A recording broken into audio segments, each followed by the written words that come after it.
虾大哥，你也来检测灵根了？是小雪妹妹啊，你这会儿来，今天怕是排不上号了。要不你来这，我把位置让给你。家里有点事，我得赶紧回去一趟。谢谢虾大哥。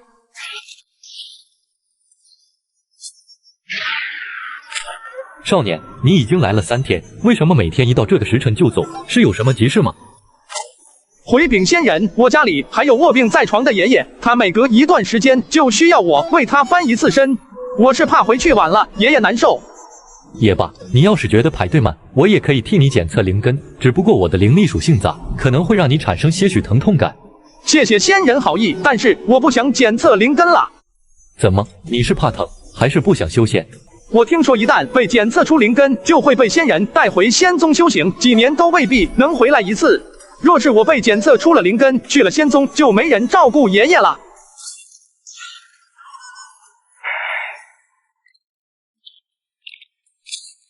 乖孙子，你检测出了什么灵根？爷爷，检测灵根的仙人说，我没有灵根，不能修仙。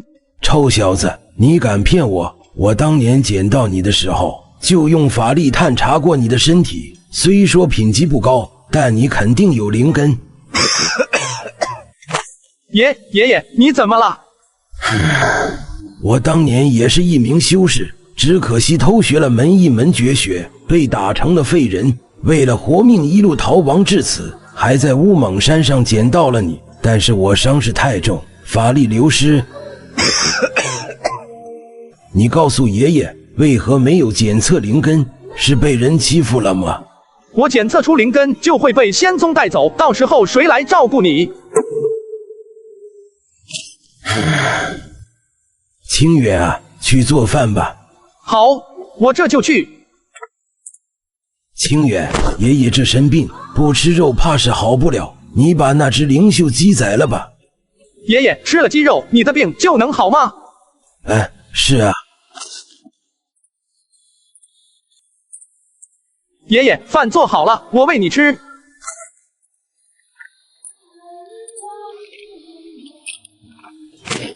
清远啊，剩下的鸡肉你吃了吧。不行，我吃了。爷爷，你的病怎么办？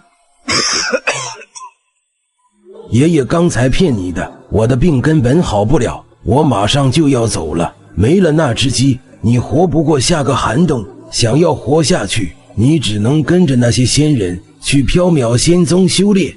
爷爷，我不走，我要留下来照顾你。傻孩子，爷爷我大限已至。这本书你拿着。爷爷，这是什么？爷爷和这本书荣辱一生，最后落得个修为被废的下场。你记住，这本书一定要藏好，不要被任何人发现。爷爷要走了，以后的路靠你自己了。记住这句话，匹夫无罪，怀璧其罪。爷爷，我记住了。爷爷再送给你一句话，人不为己，天诛地灭。爷爷。虾清源守在老爷子床前，哭了整整一夜。他的爷爷，唯一的亲人，死了。次日天蒙蒙亮，虾清远在爷爷坟前磕了几个头，便背上行囊离家而去。他要遵循爷爷的临终嘱托，去寻那虚无缥缈的仙路。虾大哥，这里。小雪，你是什么灵根？单属性上品灵根。仙长说，以我的资质，可以直接成为内门弟子。恭喜你了。是你啊，你这是？回禀仙人，我爷爷不需要我照顾了，所以我想来试试。进来吧。你把手放到桌上就可以了。小雪，你跟进去看看清远有没有灵根。恭喜你，你拥有灵根，可以修行。爷爷说的是真的，我果然有灵根。但是很可惜，你的灵根是五行杂灵根，属于最次的资质，将来的成就最多练级一层。我的资质很差吗？不是很差，是最差。你只能做杂役弟子，替宗门效力50年，50年期满后方可离开宗门。你愿意吗？我愿意。那好，你到外面等着吧。清远啊，你和小雪如今都觉醒了灵根，虽说都能成为仙人，但你只是杂役弟子，小雪是内门弟子，你们将来的成就注定是云泥之别。婶婶的意思是，你爷爷前些年用灵草救过小雪爷爷的命，他们二老给你和小雪定下了婚约。如今你和小雪一个是杂役弟子，一个是内门弟子，身份不同，这份婚约要不就算了。夏清源有些卑微地看了一眼和他青梅竹马的小雪，却见他目光里竟闪过了一丝嫌弃，那种眼神让夏清源感觉莫名其妙，同时还夹杂着一股无法言说的心寒。好，既然爷爷已经死了，那这门婚约也就此作罢。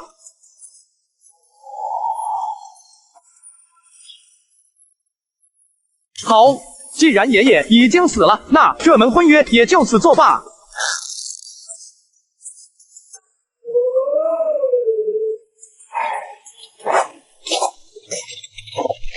没事的，杂灵根一样能够修行。我叫慕云，也是缥缈仙宗的一名杂役弟子，你可以叫我师兄。里面那位叫通明，和我一样。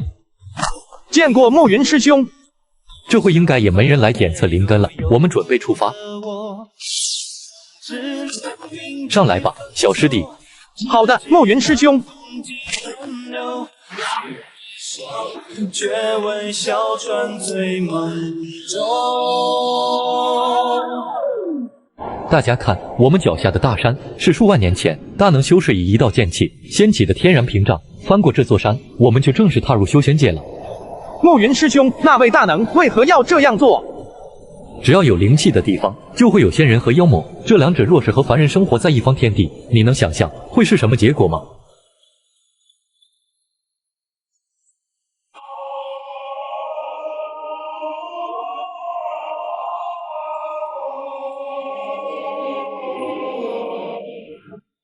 到了，刘子琪、夏清远，你二人跟蔡师傅走。这个是一本修炼功法和一枚炼气丹，你们拿着就跟我走吧。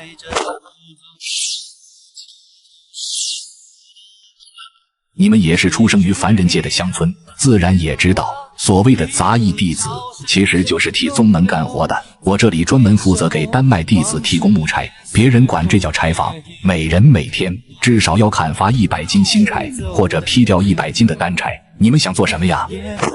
蔡师傅，我选劈柴。行，那你就砍柴吧。好的，蔡师傅。你们刚来的头1个月，我可以允许你们在此期间不达标，但若是过了1个月，你们还是没能完成每日任务，就会扣除贡献点，甚至遭受刑罚。当然，若是超额完成任务，或者去杂役堂领额外任务，也可以增加每月的贡献点。听明白了吗？明白了。按照慕云师兄讲述的，只有能够做到用灵根吸纳灵气、凝练灵力的时候，服下炼气丹才有用。那暂时只能先收起来了。爷爷交代过，这本书不能让别人发现。可是这里面啥内容也没有，爷爷也没说怎么使用。算了，先不管了，还是先修炼混元功吧。我没看自投魔镜。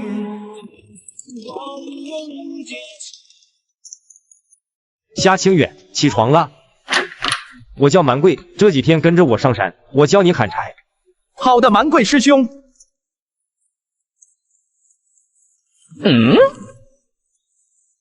这是蓝银藤，别碰，有毒。这是灵豆果，枝条上的刺有毒，但是这金黄色的灵豆果却可以吃。要是体力透支了，可以吃这个恢复一下。蛮贵一路走，一路向夏清远介绍起山上的野花野草，特别是那些有毒的植被，他都重点介绍了一遍。夏清远也是一个劲的感谢。看来这位蛮贵师兄人还是蛮好的。这便是我们要砍的树，10年以上的无烟木。你从这里下刀砍一下试试。好的，蛮贵师兄。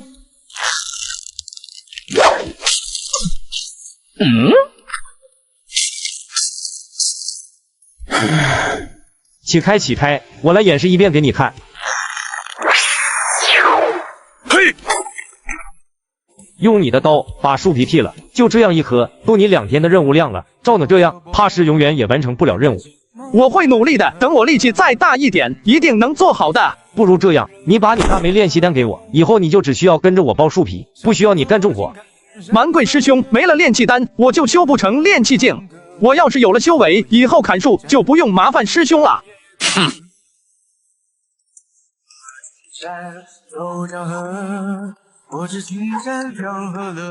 把这些都装到车上吧。你现在刚入闽，不用按量完成任务，再取下50斤柴来。蛮贵师兄，这些柴放哪里？就放这里，找点枯枝烂叶盖起来。咱们明天上山就可以少干一点活。自从蛮贵向虾清源索要炼气丹被拒绝后，蛮贵对虾清源的态度就越来越恶劣，渐渐也让虾清源产生了些许反感。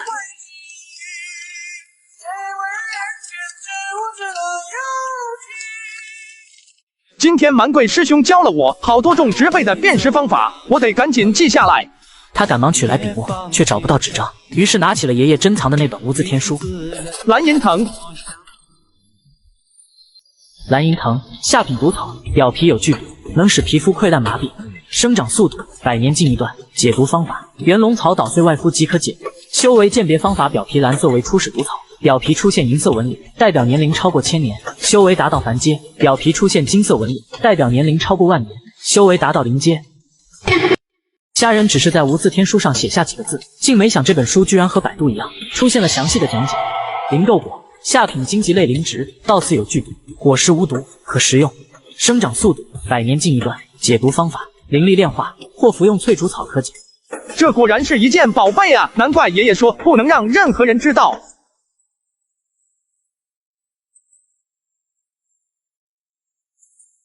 哎，为什么一直没法突破呢？不行，我得去问问。暮云师兄，已经2个月了，刘子琪达到了炼气1层，而我为什么还是不能凝练灵气？想过来请教您一下。别着急，刘子琪虽然也是杂灵根，但他只有金木水火4种灵根，你不一样，你是5行俱全的杂灵根，修炼速度比他慢很正常。暮云师兄，您见多识广，这修仙界有没有可以提升灵根资质的方法？当然，修仙界无所不有。据说在上古时期，仙人们便是靠着一种名叫炼灵术的功法来强化自己的灵根，但这种功法早已失传，就连传闻真假也无法判断。好的，谢谢师兄了。也不知道去哪能弄到师兄说的炼灵术。这本无字天书能够演化出灵植的全面信息，那么能不能演化功法呢？顾清源赶忙起身，借着微弱的烛光，在无字天书上写下炼灵术3个字。结果正如顾清源所料想的那般，这无字天书果然将那炼灵术的修炼法门演化了出来。炼灵术上说需要灵药辅助，以后上山我可以留意一下这些灵草。等梳理完自己的计划后，便就继续开始闭目修炼。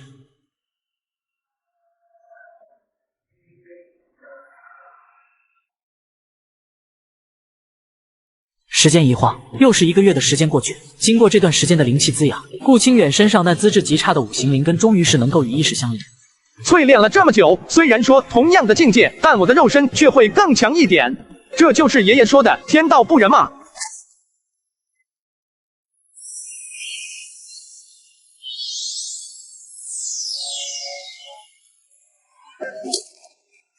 炼气1层到了。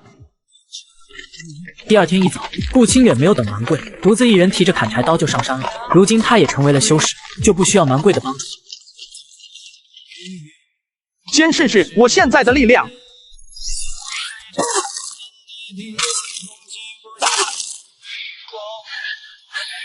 这么快灵力就枯竭了。虾清远，你小子不会以为修到炼气1层就不需要我了吧？我已经问过蔡师傅了，你乃是最废物的5行灵根，将来的成就最高也就炼气1层。要是有点自知之明，就把你每个月的贡献点全都给我，我也不白拿，每天可以帮你砍倒1棵无烟木，让您省点力气。多谢蛮贵师兄好意，我知道自己修炼资质差，但我不服，想再试试。哼，新来的废物都和你一样自大，等你坚持不下去了，随时来找我。周秋波，漫长情梦压星河，但有也绝无任何悲歌。我的贡献点已经攒了500点，可以换1枚炼气丹或者1株上品灵草苦叶兰。算了，还是先解决灵根的问题吧。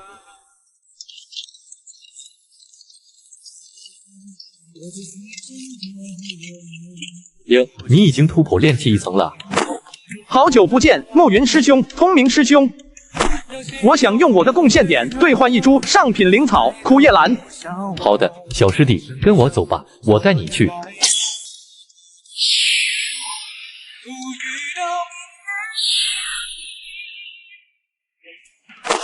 这位师兄有事吗？你还记得我吗？我就是你带上缥缈宗的。我记得你的声音，你应该是刘雪吧？没错。见过刘雪师姐。宗门规矩，外门弟子见了内门弟子，要称呼师兄或者前辈，并行礼。免礼。问你个事儿，夏清远在哪里？回禀师姐，他如今是柴房的一名杂役弟子。我需要打造一个修炼洞府，你给我挑2个杂役弟子，其中必须包含夏清远，懂了吗？懂了，但这个任务是重活，最少要1000贡献点才有人做。这里是1000贡献点。谢谢云飞师兄，这1000贡献点，小雪以后会努力还给你的。区区1000贡献点而已，师妹不必客气。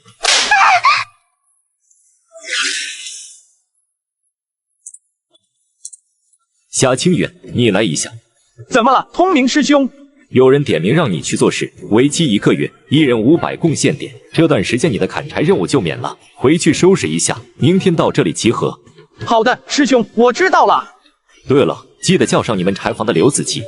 改造灵根的灵药也准备齐全了，现在只需按照无字天书记载的炼灵术服下便可。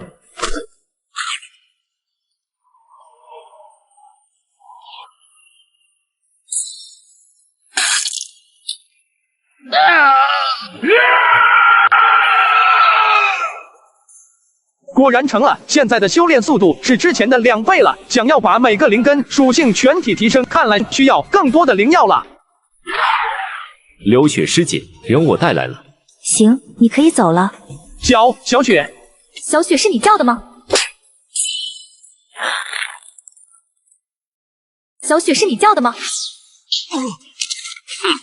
废物！刘子琪，拜见师兄师姐。我如今已是内门弟子，下次见了我，记得叫师姐。照着这张图纸，给我打出一个洞府来，限期1个月。若是完不成任务，或者洞打偏了，你们就等着被废掉修为吧。我呸！这小婊子，在镇上的时候见了你还不跟狗见了主人一样，嬉皮笑脸的，怎么现在来到仙宗就变成这副德行了？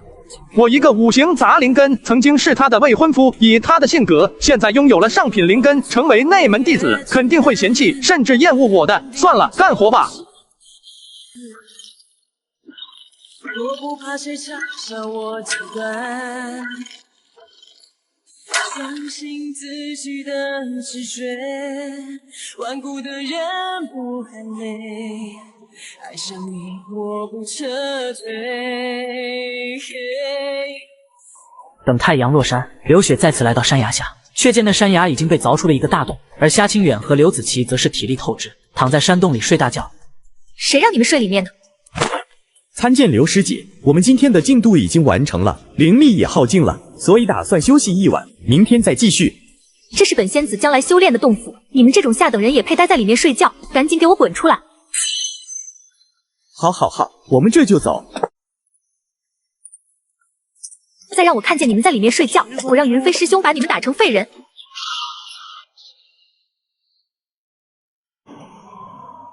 臭娘们，你等老子修成筑基期，非把你臭嘴撕烂了！再有1万年，深情也不变，爱像烈火般蔓延。休息一会儿，我去山里找点野果。刘子琪、夏清远为何不在这里？启禀师姐，夏清远去山里找野果去了，马上就回来了。是吗？见过师兄师姐。这是1000贡献点，本来是你们2人平分，但是本仙子只见过你1人在干活，另1人却是在偷奸耍滑，所以这1000贡献点就赏给你1人了。多谢师姐。把洞府里的碎石清理完，你就可以回去了。本仙子等会儿要请阵法师过来布置聚灵大阵，动作快点儿。青燕，给你吧，我今年攒的500贡献点还没机会用呢。你要是想换灵草，就拿去换，反正我也用不上。杂役弟子的贡献点大多数都是攒着，等有朝一日离开宗门，兑换一些灵石，娶妻生子。想靠这点资源提升修为，根本不现实。刘子琪的行为倒是让夏清远心头一暖。这500贡献算我欠你的，等下半年的贡献点出来，我一次性还给你。没必要，都说了我用不上，你要用拿去用便是。倒退到这次兑换来的灵草又可以把灵根属性提高1个等级了。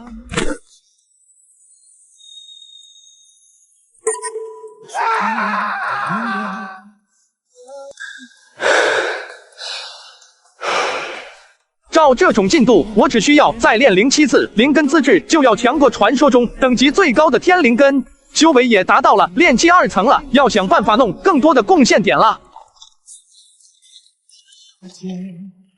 那些曾经温暖鲜艳的画面，渐渐地忘记赶不上明天，只要用力地跳进了想念，今天再也没有你相你小子一个5行杂灵根，竟然突破到了炼气2层，而且还在半年之内，怎么做到的？前几天接了个任务，得了1000贡献点，换了2枚炼气丹呢。夏清远没有说实话，只是编了一个自己认为合理的谎话。蛮贵没有再多问什么，进入深山去干自己的活。暮云师兄，我今天的任务做完了，你能给我多安排一些任务吗？我想多赚些贡献点。柴房西边的山头的无烟木基本已经被砍完了，你要是有时间，那片山头就包给你了，种活1棵5点贡献值。这是专门负责培育无烟木树苗的地方，去到那找许太平取树苗。这是100贡献点，可以用来向他购买树苗，贡献点算是我借你的，等你挣多了，记得还我。多谢暮云师兄。参见许师兄。什么事？我来找修师兄兑换10棵无烟木树苗。10棵，你拿去当风景树呢？我第一次做这个任务，不敢多要，等下次来再多买一点。跟我来吧。你这点我本来都不想给你的，工具给你，自己动手吧。师兄，你们灵芝师1个月能挣多少贡献点？宗门贡献点哪有那么容易得？我们灵芝师有时候气候不好，还会亏损，1年下来能挣1000就不错了。要是能接点私活，倒是能多挣1点。接私活？许师兄的意思是？我们灵芝师也是杂役弟子，不过级别比你们普通杂役要高一点，不受杂役堂管，可以在宗门分配给我们的灵田中种植任何灵植，但也有一些外门的正式弟子或者内门的师兄找我们预定一些灵植，等这些灵植成熟，就可以和他们兑换贡献点，算是赚个余利吧。你想预定百灵子、苦叶兰、火梅这几种药材，每一种1株，一共要多少贡献点？能在师兄这里预定？一共700贡献点，你若是要的多，我可以给你少一点。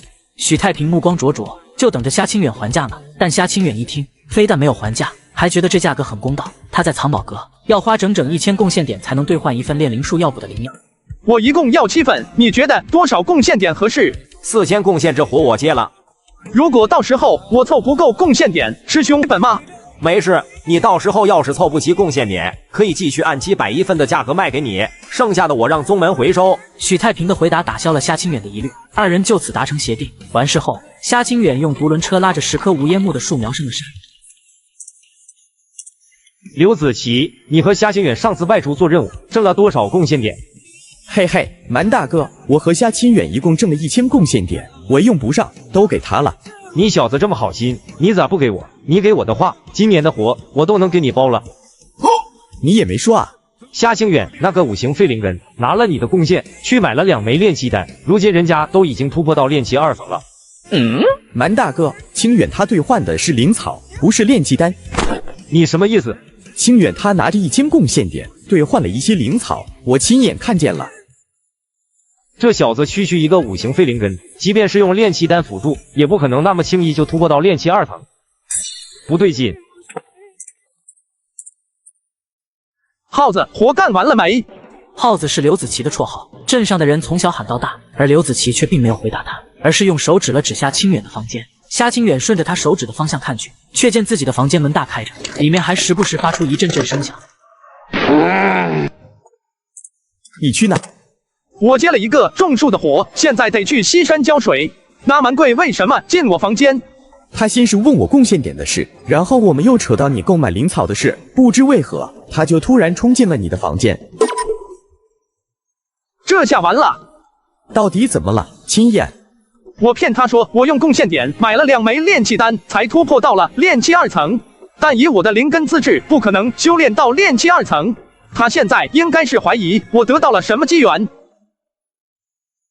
家人意外发现爷爷留下的无字天书，只要写下信息，就像 DeepSeek 一样，直接可以来个详细讲解。至此，他一个5行废灵根也修炼到了炼气2层。以我的灵根资质，不可能修炼到炼气2层。他现在应该是怀疑我得到了什么机缘。那你到底是怎么突破到炼气2层的？我爷爷曾经也是一名修士，这事儿你还记得吗？他教过我一种秘术，叫做炼灵术，可以提升灵根的品级。我买的那些药材就是用来药补的。那你直接告诉他不就行了？为什么要瞒着他？这种秘术可以提升灵根资质，这事要是传出去，可能会给我们招来麻烦。夏清远故意将自己和刘子期捆绑在一起，目的还是让他别乱说话。你那个秘术能教我吗？当然可以，你若是也想提升灵根资质，就得跟我一样多做任务，用贡献去兑换灵草。行，以后我也跟着你种树。接下来的日子里，二人除了完成自己的每日任务，就是去西边的山上种树。刘子琪日子有了盼头，干活也渐渐卖力了。再回首，往事也随枫叶一片不落。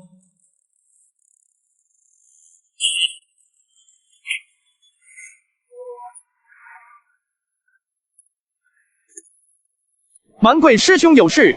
你小子之前为什么骗我说用贡献兑换了2枚炼气丹？你是不是得到了什么机缘？蛮贵见夏清远还是不回答，于是从地上捡起一枚石头，重重地砸在了夏清远的后背。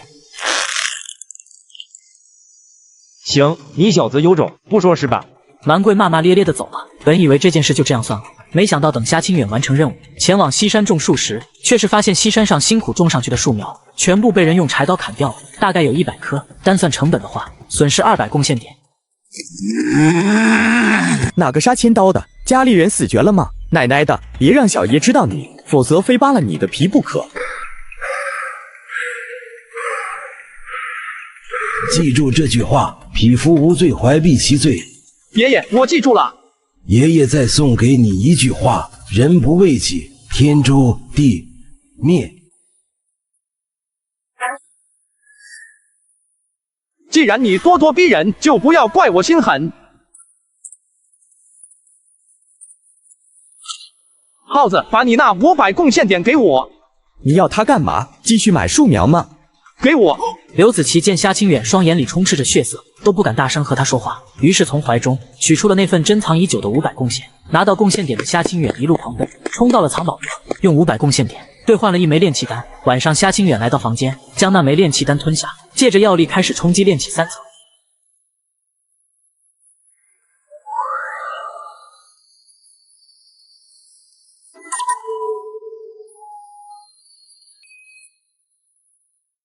今天再砍150斤，明天就不用干活了。蛮大哥，你怎么在这？我陪着夏清远上山砍柴。蛮大哥，你怎么刚来就砍这么多了？关你屁事，这是你该问的吗？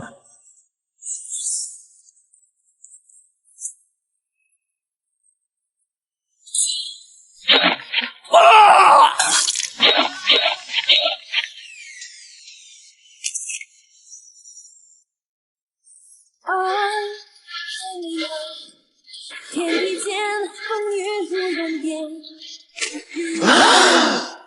他死了。你的人都要回来。青眼，这家伙还有1000贡献点呢。这1000贡献点你拿着吧，就当是我还你的。赶紧回去吧，要是出了事，我一人担着。青眼，你说的什么话？什么叫你一人承担？咱们是不是兄弟了？刘子琪这个时候有些愤愤不平，他跟着夏清远一起上山，帮他吸引蛮贵注意力。若是刘子琪不想干这事，就不会做到这一步。他从来没想过让夏清远一人承担这件事的责任。你留在这帮我把地上的血迹处理了吧，我去把尸体处理了。而后夏清远将蛮贵的尸体拉到西山上，挖好树坑，将这些碎肉埋了进去，留着给他将来种植的无烟木当养料。你们今天见到蛮贵了吗？没见到，我今天去西边种树去了。蛮贵大哥不会是在山上睡过头了吧？等会儿吃完饭我去找找。算了，太阳落山了，山里危险，那家伙爱睡就让他睡吧，到时候让妖兽吃了，活该他倒霉。蔡师傅对蛮贵的印象其实也不好，他每天邋里邋遢的，看见他都影响吃饭的心情，而且这个人干活也不积极，每天都是100斤，从来不愿意多干。蛮贵分明是被人用砍柴刀以砍柴的手法砍死的，只有砍柴人才能一刀接一刀，准确无误的砍在同一个地方。不是的，不是这样的。夏清远，快说，是不是你杀了他？是不是？不是，不是我，不是我。哼！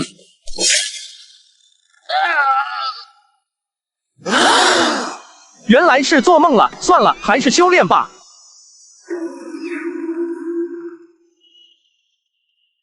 蛮贵不见了，大家今天停下任务，进北边的山里去找一找。你和蛮贵平时关系怎么样？和他有什么过节吗？我怎么可能和蛮贵师兄有过节？我刚来的时候还是蛮贵师兄带我上山砍柴呢。蛮贵师兄这个人吧，平时看着不咋地，但是相处下来还是很好的。昨天你进山了吗？我昨天进山了，不过没去采，我去西边的山上种树去了。之前种的树全死了，暮云师兄借我的100贡献点，怕是要过一阵子才能还了。这段时间天气冷，等开春再种，成活率就高了。那蛮贵师兄不会出什么事了吧？他的命牌破碎，已经死了。怎么会死了呢？这个人和堂主是老乡，一起加入的缥缈仙宗。堂主要我们务必将这件事查清楚。他不会是被山里的妖兽吃了吧？你先回去吧，要是有什么发现，记得告诉我。我知道了。活要见人，死要见尸。堂主息怒，要不咱们去向藏宝阁借旺气法盘？哼，这事儿你去办吧，感动我的人，别让我发现你。暮云很快借来旺气法盘，堂主带着2名执事来到发现砍柴刀的地方。就在这里，给我吧。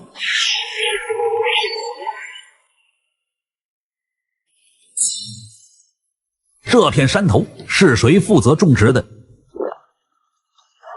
经过一段时间的努力，夏清远和刘子琪挣了4000点贡献，刚好凑够了购买7份灵药的贡献。刘子琪仅仅只是吃了1次，就再也不敢碰这些东西，说宁愿碌碌无为一辈子，也不敢再去体验那种歇斯底里的痛苦。所以刘子琪把自己剩下的3份都给了夏清远，夏清远每3天服用1份。如今6份药材已经全部下肚，现在的他经过了8次炼灵。现在5行灵根中的任何一种属性都足以媲美一个单属性极品灵根的资质，而像这样的灵根我有5种，只要再炼灵1次，灵根资质就能完全超越天灵根。你跟我来一下。暮云没有明说所谓何事，带着夏清远就往西边的山林走去。你为何要杀蛮贵？暮云师兄，我不明白你什么意思。别装了，从目前的掌握的情况来看，就是你杀了蛮贵。真不是我。这山头是承包给你种树的，而和蛮贵有交集的人又只有你一人。你可以不跟我说实话，但等堂主查到你头上，即便不是你做的这件事，你也会因此丢掉性命。暮云师兄跟我说这些是什么意思？今天下午，堂主通过旺气法盘找到了你藏尸的地点。他问我这片山头是谁承包的，我说忘了。现在的他正在杂役堂翻看账目呢，估计要不了多久就能查到你头上。暮云师兄，我该怎么办？这件事真不是我干的。你杀了蛮贵，估计要不了多久就能查到你头上。暮云师兄，我该怎么办？这件事真不是我干的。这几天杂役堂接到一个长老的任务，邀请一个杂役弟子去给他的真传弟子当剑徒，为期3年。你的年龄和修为和他的真传弟子差不多，若是你能表现好一点，便可以永远留在内门，就不用担心堂主治罪于你了。剑徒是什么意思？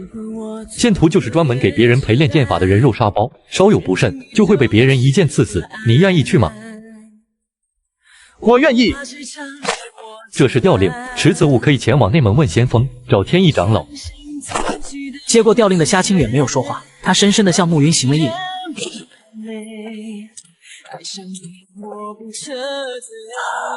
留下来是死，去也是死，祝你好运吧。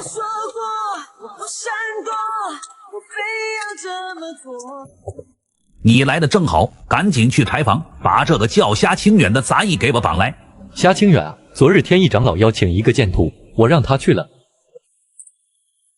堂主，这小子是犯什么事了吗？你倒是会办事，那小子就是承包西边山头的人，肯定是他杀了蛮贵，不过让他死在天意徒弟手里，倒是便宜他了。哼，我就是看他不顺眼，才让他去当剑徒的，没想到这小子这么狠，不但杀人，还碎尸，真是可恨。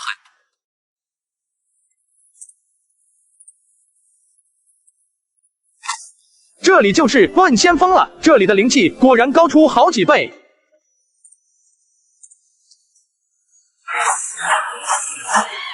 谁？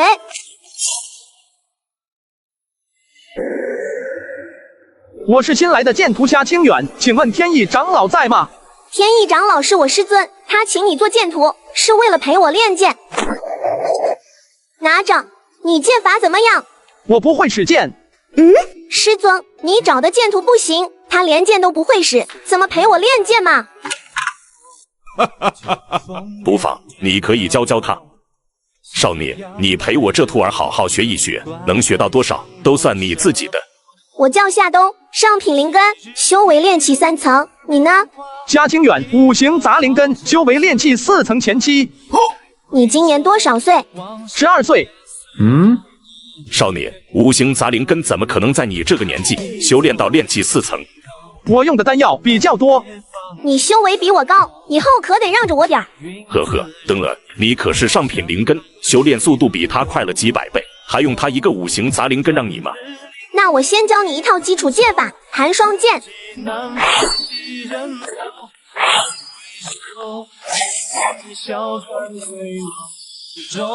动作要快，手臂要稳，出剑要狠。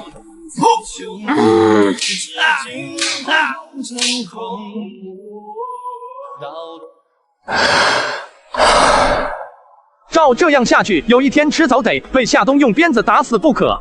这寒霜剑虽说只是基础剑法，但确实难领悟。对了，不知道无字天书对剑法管不管用？想到这里，夏清远将在胸口的无字天书取了下来，然后用毛笔在书上写下寒霜剑3个字。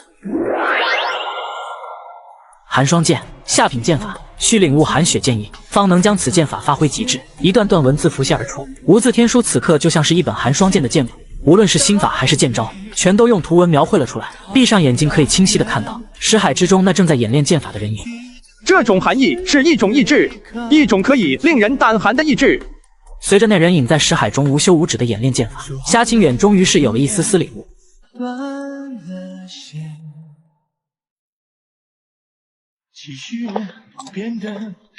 你倒是蛮勤快嘛，起这么早。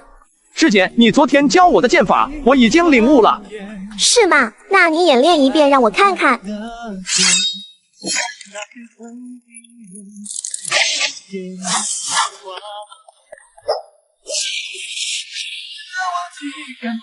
你竟然一夜之间就领悟出了寒霜剑意，明明你昨天还一窍不通呢。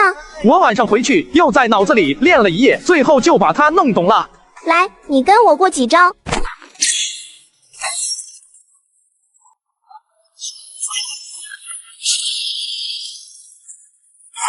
寒霜碎影，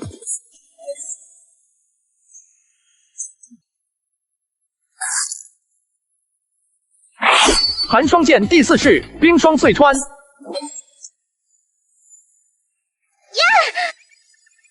夏清远，你敢伤我？我不是故意的。夏清远左肩也被夏冬剑气命中，受了内伤，而夏冬受的那一剑已经产生了外伤。如果我师尊知道你伤了我，你觉得他会怎么对你？哼！我可以不将此事告诉他，但你必须答应我一件事。好，你说。1集不够看，主页置顶视频还有2集。夏清远，你给我等着！我可是上品灵根，修炼速度是你的几百倍，再过几个月就能突破到炼气4层，到时候有你好果子吃。哼！你伤了我，要是不想我告诉师傅，你必须答应我一件事。好，你说。以后不准你再使用剑意，尤其是我师尊在的时候，你要装作很笨的样子。可以，不过你也得答应我一件事。说来听听。以后你和我过招的时候，也不允许使用剑意，更不允许伤到我。你一个大男人，还怕我伤了你？行，我答应你了。夏清远仅仅只是阶段性的修炼了1个月，便就达到了炼气4层的巅峰。现在的夏清远完全是靠自己在压制修为提升，他害怕一旦修为提升太快，自己的秘密就会暴露。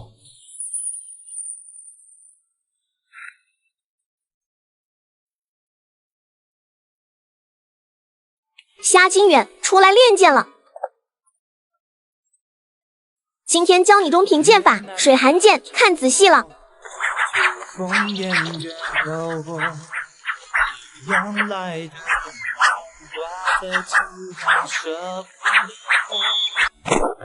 这是师尊让我给你的500贡献点。这么多吗？1个月就有500贡献点，这可太轻松了。嘿嘿。拿到贡献后，夏清远告了半天假，来到外门藏宝阁。师弟看看要买点什么？有没有可以隐藏修为的秘法？你一个杂役还隐藏修为？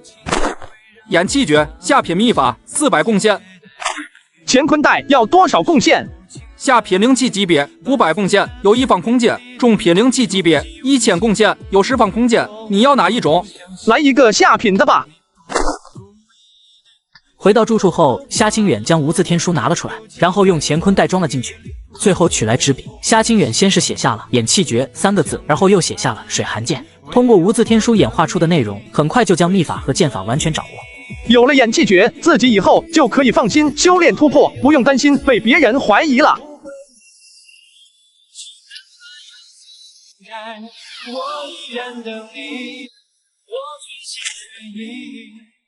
次日，天意长老忙完琐事，赶回庭院时，发现2人练剑时都在小心翼翼，很是不爽。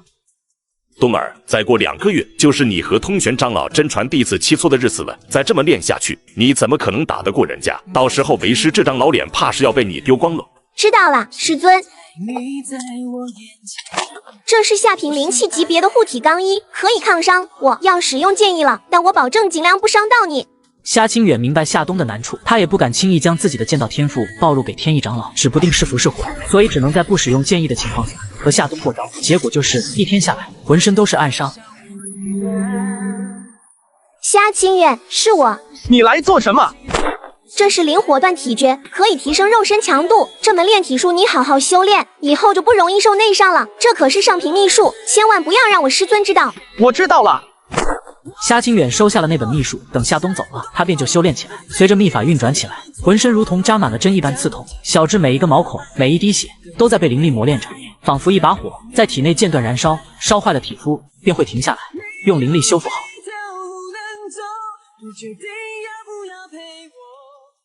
我这爱徒刚入门2年，虽说有些剑道天赋，但比起天意师兄之徒，还是稍逊一些。就让他演练一套剑法，献个丑，给大家助助兴，如何？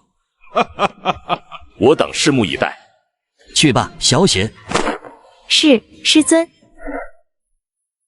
参天涯弟子刘雪见过诸位长老。夏师姐，你的剑图可否借我一用？刘雪来到夏冬的位置，她早就盯上了夏冬身后的夏清远。眼下这庭院之内，除了2大长老的真传弟子，就只有夏清远一个同龄，和2位真传弟子对练。刘雪没有把握，但和夏清远一个剑图对练，结果一定是赢。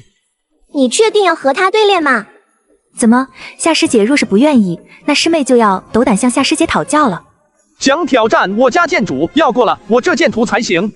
夏清远持剑走上高台，他等这一刻很久了。本来打算隐藏修为，然后平平安安度过这3年剑图的时光，奈何今天遇到了刘雪，他实在难以压抑自己内心的屈辱。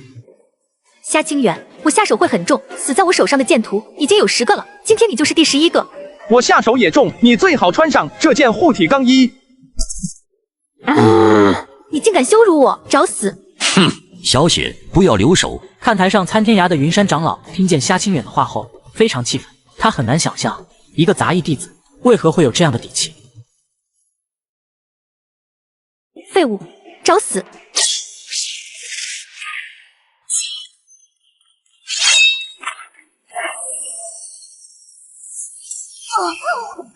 怎么可能？你竟然达到了炼气6层！你要是觉得我修为比你高，我也可以压着修为和你打。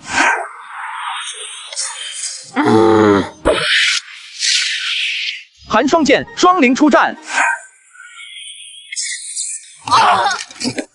9就你这点实力，也配挑战我家剑主？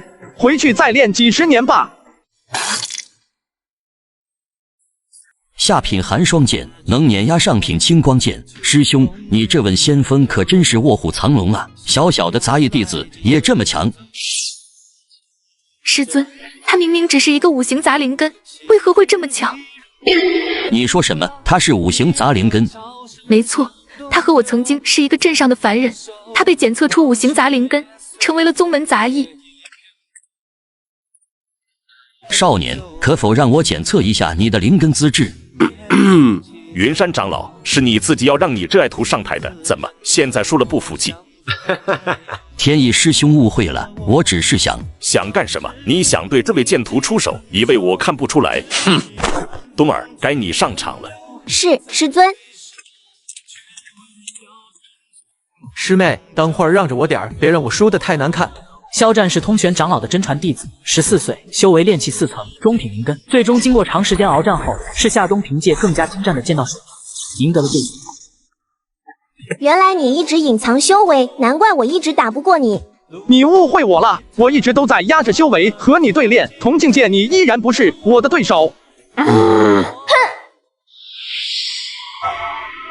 你竟真的是五行灵根，可是你的五行灵根属性为何如此精纯，一点也不杂乱？老夫从没见过如此精纯的五行灵根，这通透程度已经达到了极品灵根的层次。你的剑法是谁教你的？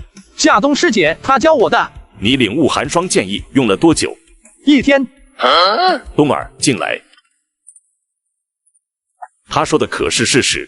是的。可我平日里见你2人对练，你都没有使用剑意。是夏冬师姐说，我剑道天赋太高，不允许在您面前显露剑意。此事当真？师尊，是他先把我弄伤的。好了好了，哭哭啼啼成何体统？老夫乃是问先锋首席长老金丹修为，你可愿拜我为师？天意目光灼灼看着夏清远，无比期待夏清远接下来的话。这个时候，夏清远若是不同意，那就是一个结局，死。天意也绝不会放任这样一个天才流落到别人名下。晚辈当然愿意，只是我一个小小的杂役弟子，拜您为师，不会辱没您的威名吗？你放心，只要你拜我为师，整个缥缈仙宗没人再敢轻视你，你的身份也会从杂役弟子直接晋升真传弟子。就算那些地位极高的内门弟子见到你，也要称呼师兄。弟子夏清远拜见师尊。好好好，冬儿，还不快来见过你师兄？师尊，我先拜的师，为何他是师兄？清远年龄比你大1岁，修为也比你高，你觉得你合适做他师姐吗？师尊不要我啦！这是为师送你的拜师礼，中品灵气乾坤袋。为师除了可以指导你修为之外，还可以教你剑法。你若有不懂的地方，随时可以问我。冬儿，带你师兄去办理入门登记。好你个夏清远，一个大男人怎么这么阴？我今天在演武台上帮你击败了刘雪，还给你长了士气，你不该感谢我吗？还有，以后跟我说话客气点，小心我揍你。师兄别生气嘛，我就是说而已，人家心里其实是很敬佩师兄的。我还是喜欢你之前那副桀骜不驯的样子。嘿嘿。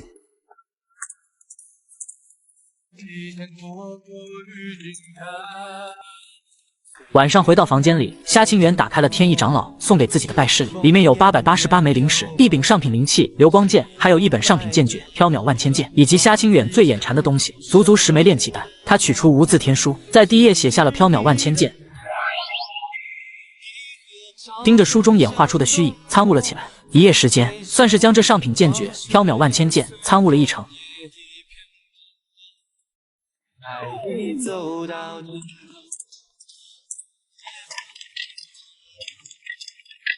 赶紧起床陪我练剑。凭什么让我陪你练剑？凭我是你师兄，咱们得互帮互助。今天师尊不在，你可要当心，我下手重。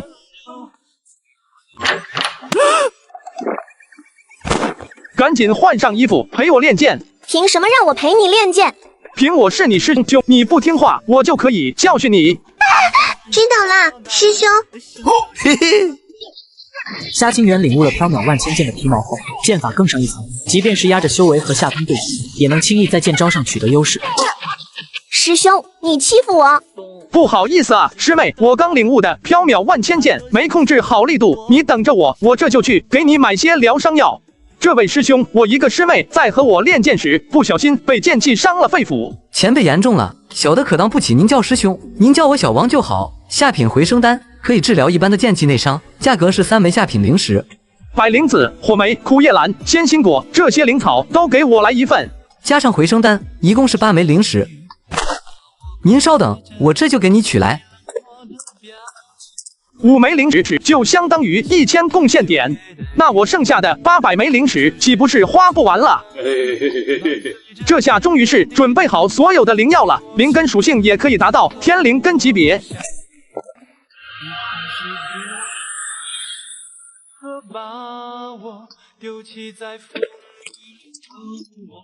清远，等等，为师回来了。师尊，师兄趁你不在的时候欺负我，成天哭哭啼啼的，像什么话？哼！对了，师尊，我想去杂役堂请一个剑徒，可以吗？当然可以，你拿着老夫的令牌，直接去杂役堂调人就可以了。多谢师尊。等等，要好好跟着你师兄勤加修炼，马上就是宗门1年1度的大考了。去年你刚入门，拿了个垫底的成绩，为师不怪你，但这次可得加把劲，争取排进前20。师尊放心，今年我一定进前20。小的杂役堂堂主蛮魁，不知这位师兄驾临，所为何事？蛮魁见夏清远拿着内门令牌，修为还达到了炼气6层，没有发现面前的人就是他苦苦寻找的夏清远。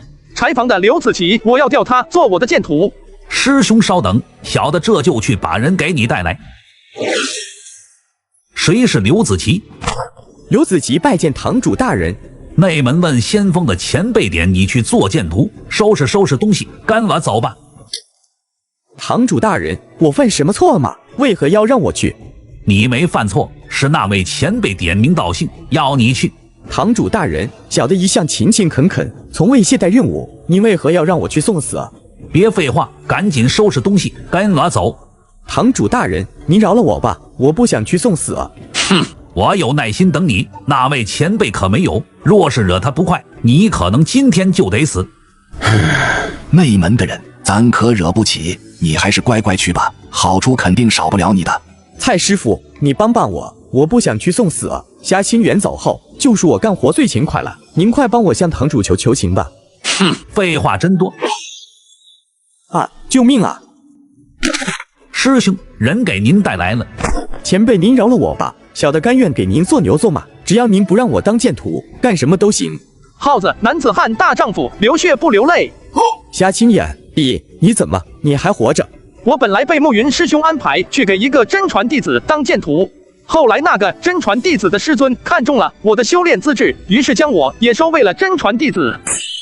你叫夏清远？我是夏清远，你有事？哼，你是柴房之前的杂役弟子，是你杀了蛮贵？没错，是我。为何要杀他？他多次欺辱我，一怒之下将他杀了。那可真是该杀。回禀堂主，夏清远的确是5星杂灵根，我亲自探查过，而且在进入缥缈仙宗的时候，还用上品灵级验灵石重复确认过。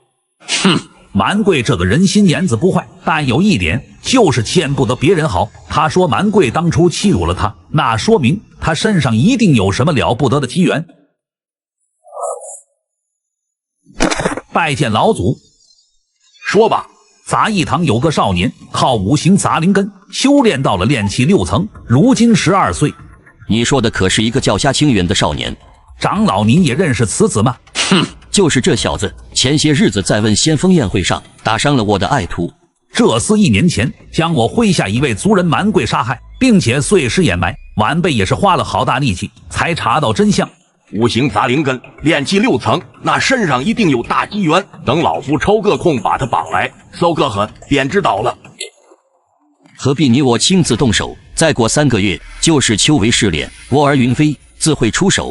如此甚好。若是我去做了，反而容易暴露。天意那老东西可不好对付。此时的问先锋刘子琪刚到这里，还有些不适应，每天都跟在夏清远身边，寸步不离，担心夏清远走了，没人罩着自己会被欺负。你耗子，这样下去不是办法。我都炼气7层了，你才炼气2层，要不我再去给你买几份灵药，给你炼灵。算了吧，能好好活着就行。那样的痛苦，我可不想再体验一遍。你现在的质子应该比3属性杂灵根要强一点。等过段时间，我让师尊帮你引荐到灵芝堂，那里的活气清闲，很适合你。我就待着这里挺好的。那行吧，随你便。你要是有什么想法，可以跟我说。咱现在可是真传弟子，面子可大了。夏清远说完就回房间修炼了。刘子琪闲来无事便走出庭院，四处闲逛了起来。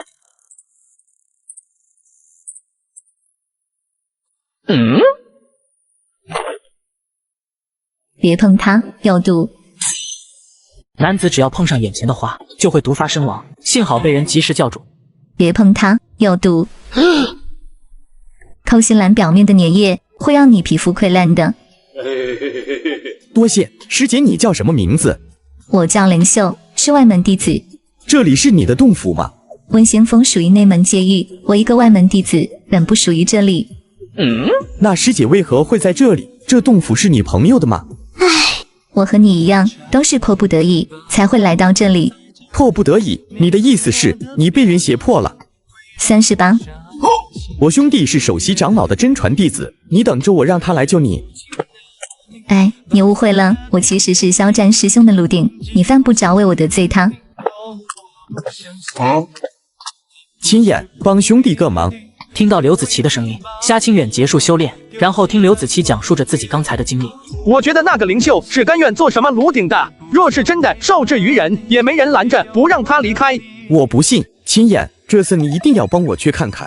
耗子，咱们现在还是先搞清楚什么是炉鼎再说，这2个字听着就不太对。我知道什么是炉鼎。什么是炉鼎？哼，我就不告诉你。到底说不说？呀！我说，师尊以前也有一个炉鼎，她是一个很美的女人。师尊说她就像一个器皿一样，是拿来用的，所以对外说是炉鼎。后来那个炉鼎趁师尊不在，偷偷逃走了。灵秀姑娘那么好的一个人，怎么会甘愿做别人的炉鼎？不行，亲眼，你必须跟我去看看。灵秀姑娘，灵秀姑娘。为何换我？灵秀姑娘，我带人来救你了。这是我兄弟夏清远，天一长老的真传弟子。你要是受了委屈，他会替你做主的。你误会了，我是自愿待在这里的。可你之前明明说是迫不得已才会来这里。我就是随口一说，你怎么当真了？夏清远，别以为就你有师傅罩着，我师尊一样是问先锋长老，金丹大能。小爷是以1个月1枚炼气丹的价格和灵秀公平交易，与你们有何干系？灵秀姑娘，他说的可是真的？是真的。哼，臭婊子，你可真会勾引男人。小爷今天要是不在，你是不是还敢把别人领进来？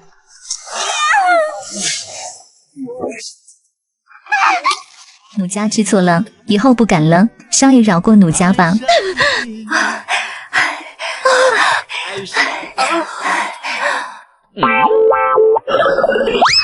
回到天意府后，刘子琪把自己关在房间里，一整天都没再出来过。第二天，刘子琪照常和夏清远同时起床，然后摸进了夏清远房内。亲眼，我想继续炼灵。那只是一个炉鼎而已，等你炼灵提升了灵根资质和修为，到时候也可以像肖战那般供养炉鼎。随后，夏清远从乾坤袋中取出几枚灵石交给了刘子琪。等刘子琪将炼灵所需的药补灵材买回来后，便就开始把自己关在房间里，开始忍受起无尽痛苦来。让他拼命想要提升资质和修为的，不是灵秀受制于人，而是那种对灵秀外门弟子身份产生的自卑和身体对灵秀产生的本能欲望。他怎么一直大喊大叫的？你也不进去看看？你别管。对了，你之前给我的那本秘法灵火断体诀，为何我只是修炼到淬体一重天就无法突破了？我告诉你有什么好处。再过2个月就是内门弟子试炼了，到时候进了妖兽峡谷，师妹难道不想要我护着你？寻常修士修炼灵火断体诀，需要好几年才能将肉身提升1重天的强度，即便是灵根资质再好，也需要长年累月的熬炼才行。想要加速修炼，只有配合药补。原来是这样，我明白了。等刘子琪熬过药补的痛苦后，夏清远这才动身前往藏宝阁。我需要一些有炼体功效的灵药。炼体的灵药很多，如龙岩珠果、碧玺仙糖、雷火仙竹。把这些都给我来一份。好嘞，前辈若是想要炼体，丹药的效果要更好一些，比如淬体丹之类的，体丹价格要贵一点。给我来1枚，总共是800下品灵石。这么贵？前辈有所不知，这淬体丹乃是3品丹药，价值600灵石，平时只有筑基大修才舍得购买。夏清源有些肉疼的付了灵石，还是选择连着淬体丹一起购买。回到住处后，经过切身体会，发现碧玺仙糖、雷火仙竹和雾莲效果最佳，对提升肉身强度有显著功效。将所有灵药炼化吸收，夏清远的肉身境界达到了淬体2重天。又服用了价值600枚灵石的淬体丹后，也才堪堪达到淬体3重天。哟，夏清远，你怎么拿着内门的令牌了？如你所见，我是内门弟子了。恭喜师兄！我找你是想将你这几亩灵田全部预定下来，以后就专门给我种植雾莲、碧玺仙糖、雷火仙竹这3种灵药吧。师兄，您要的都是上品灵石，而且这碧玺仙糖要2年才能成熟，这算下来种一批成本都得1000万贡献了。贡献的事我来想办法，你只需要负责种就行了。不如这样，我给你1年3000贡献，你替我种植这些灵植，如何？那行，等我这一茬灵草全部出了，就开始替师兄种植所需灵药，估计得等到明年开春了。谈好交易后，夏清远回到了天意府。现在他必须在明年开春之前攒够1000万贡献点才行。为此，他又去向师尊天意长老打听了一番，在内门想要获得灵石，只有一个办法，那就是接受宗门任务。魔修千面鬼，修为可是炼气8层，要不咱们联手去做？可以，一共8000灵石，咱们1人1半。可以加我一个吗？只要斩杀炼气8层，就可以获得8000灵石。虾人毫不犹豫的就接下了这个任务。可以加我一个吗？当然可以，师弟年纪轻轻，没想到已经达到了炼气7层，难不成是难得的极品灵根？那咱们得先说好，宗门奖励的8000灵石，以及斩杀千面鬼后的任何所得，咱们3个必须平分。可以，没问题。我叫古拉，炼气7层，擅长锤法。夏清远，炼气7层，擅长剑法。3人接了任务，一路向南，来到了缥缈山脉与乌蒙山脉接壤处。这里灵气稀薄，匪患丛生，也常有一些凡人界的凡人为了逃难，闯入修仙界，在这边陲地带繁衍生息。而那位魔修便是依靠着吞噬凡人灵魂提升修为。古拉兄，那魔修何不直接去凡人界祸乱呢？就是到了没有灵气的地方，修为会随着时间流逝而倒退。若非如此，凡人界早就成了魔修的天堂了。原来如此，到了，就是这里了，里面没人，估计是出去了。咱们如果在这里等着，待千面鬼回来，一定会发现我们。那怎么办？我可以在洞口布置下屏蔽其息的隐身阵法，不过布置阵法的灵石，到时候你们得跟我平摊。那是自然。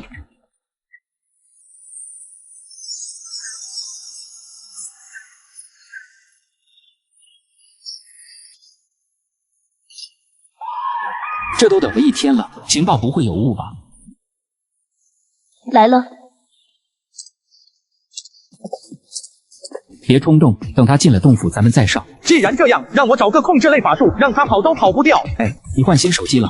没有，这是我在转转上买的2手华为 Mate 60，只花了2700，比新款 Mate 70便宜了2600块。哎，你咋不买最新款？现在手机每年升级都不大，价格还越来越贵，半价买去年的2手 Mate 60更有性价比，是更明智的选择。而且转转官方验的手机都经过多轮检验，比外面的2手更靠谱，强烈推荐转转。姐，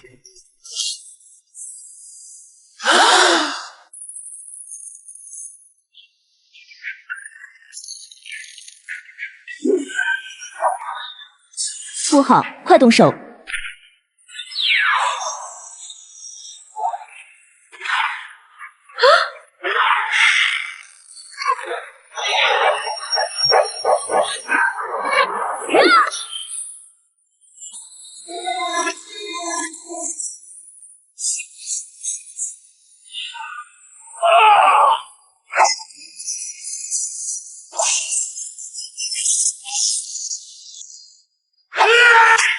古拉，小心！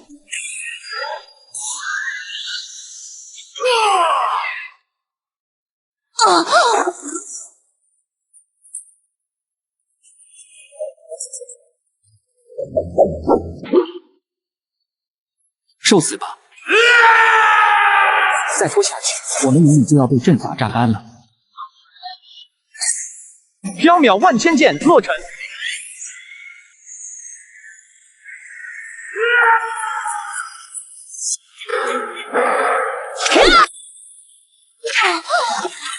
你干什么？他受伤了，趁机解决他，咱们就能少一个人瓜分宗门奖励。千面鬼的乾坤袋归你，艾希的乾坤袋归我。古拉说着就弯腰去取艾希腰间的乾坤袋，见夏清远在原地愣神许久。你小子既然不想要，那我就不客气了。夏清远见此，也不想再纠结古拉的行为，连忙上前去捡持千面鬼的乾坤袋。不知好歹，去死吧！结，堂堂一个极品灵根，不知道养尊处优，这种危险任务也敢接手？你装死！就凭你还想暗算我？你受了我一锤，应该伤得不轻吧？咱们到此为止，可好？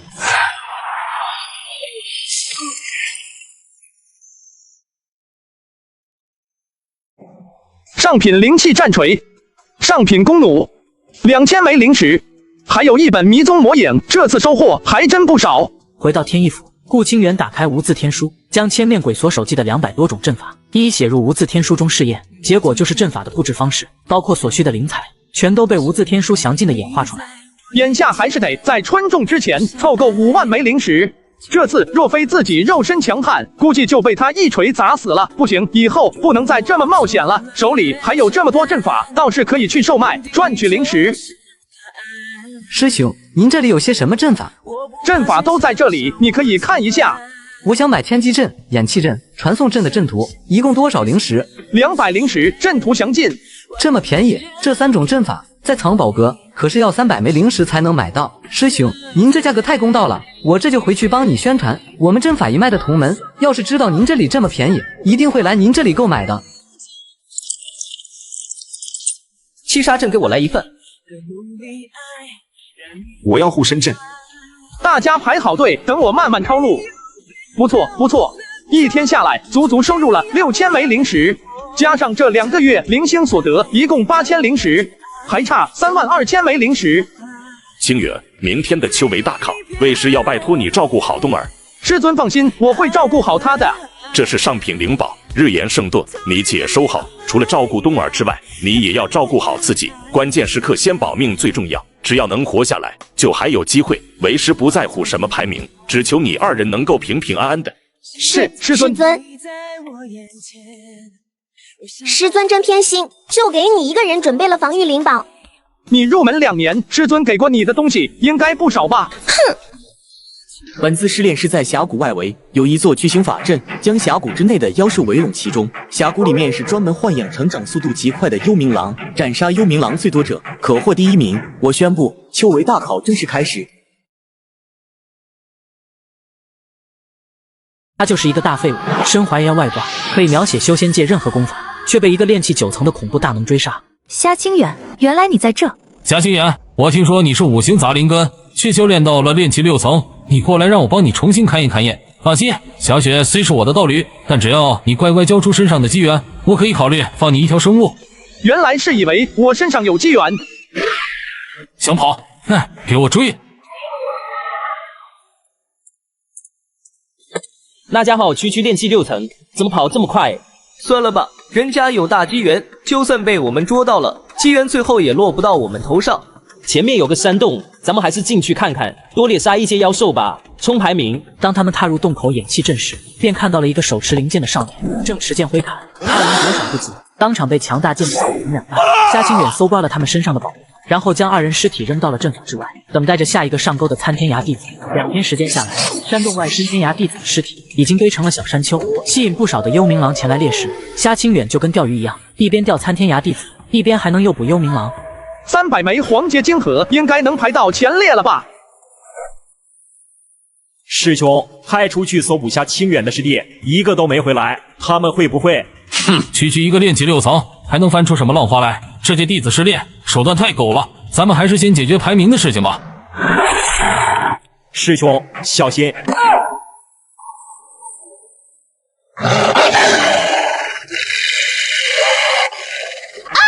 师兄，救我！师妹，你坚持住，我去找人来救你。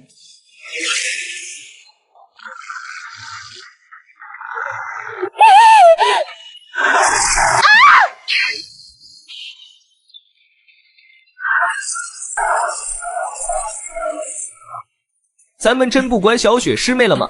那丫头我都玩腻了，何必冒这个风险？可小雪室内天赋这么高，云山长老怪罪下来。天赋好有什么用？还有没有一个我那样的爹？咱们现在泾河也搜刮的差不多了，你们两个去守住出口，你二人合力让那些低境界的修士各自上交一城泾河。是，少主。这里居然还有一个小美女，小美人，今晚陪我一夜，我可以给你足够的金盒，保你进入前10，如何？人渣！如何？敬酒不吃吃罚酒。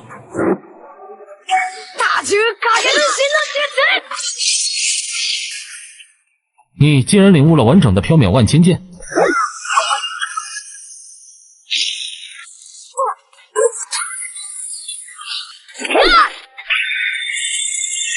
你想与我不死不休吗？你必须死！鬼面人，此人乃是参天涯弟子，还不出手？那少主见到鬼面人，就像看到了救星一样。这段时间在大峡谷内，据说一个戴着鬼脸面具见到是天涯弟子，就会展开屠戮。但此时鬼面人见二人都是炼气大圆满境界后，却直接走开了，退出20丈开外，从乾坤袋中取出一把弓弩，然后弯弓搭箭，强大的神识透体而出，将云飞契机锁定。区区炼级6层也敢对我出手？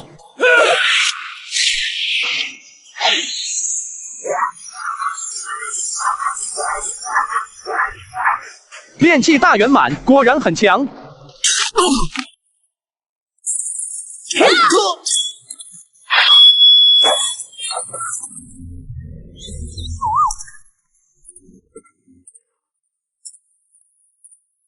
谢谢你的氧气丹。氧气丹3枚灵石，我给你300。你有多少妖兽金盒？我可以拿灵石和你换。1枚金盒，我算你10枚灵石。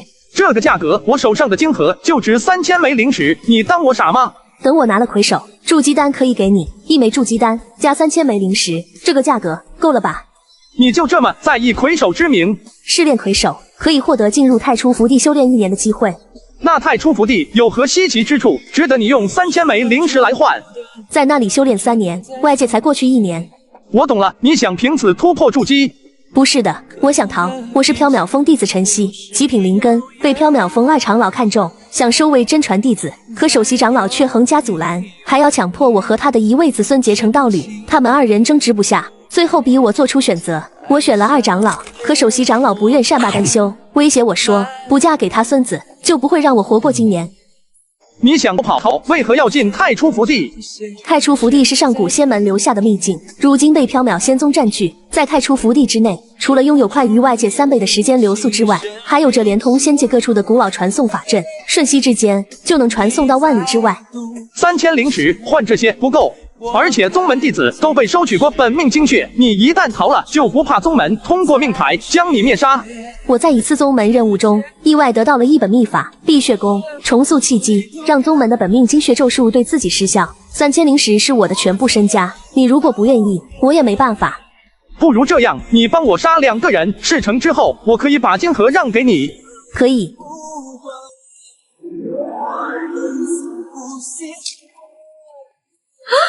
这气息居然突破了。新来的人各自上交1成所得，否则我的灵剑可不长眼。大家一起联手，将这2个强盗杀死，金盒一起平分。小子，你找死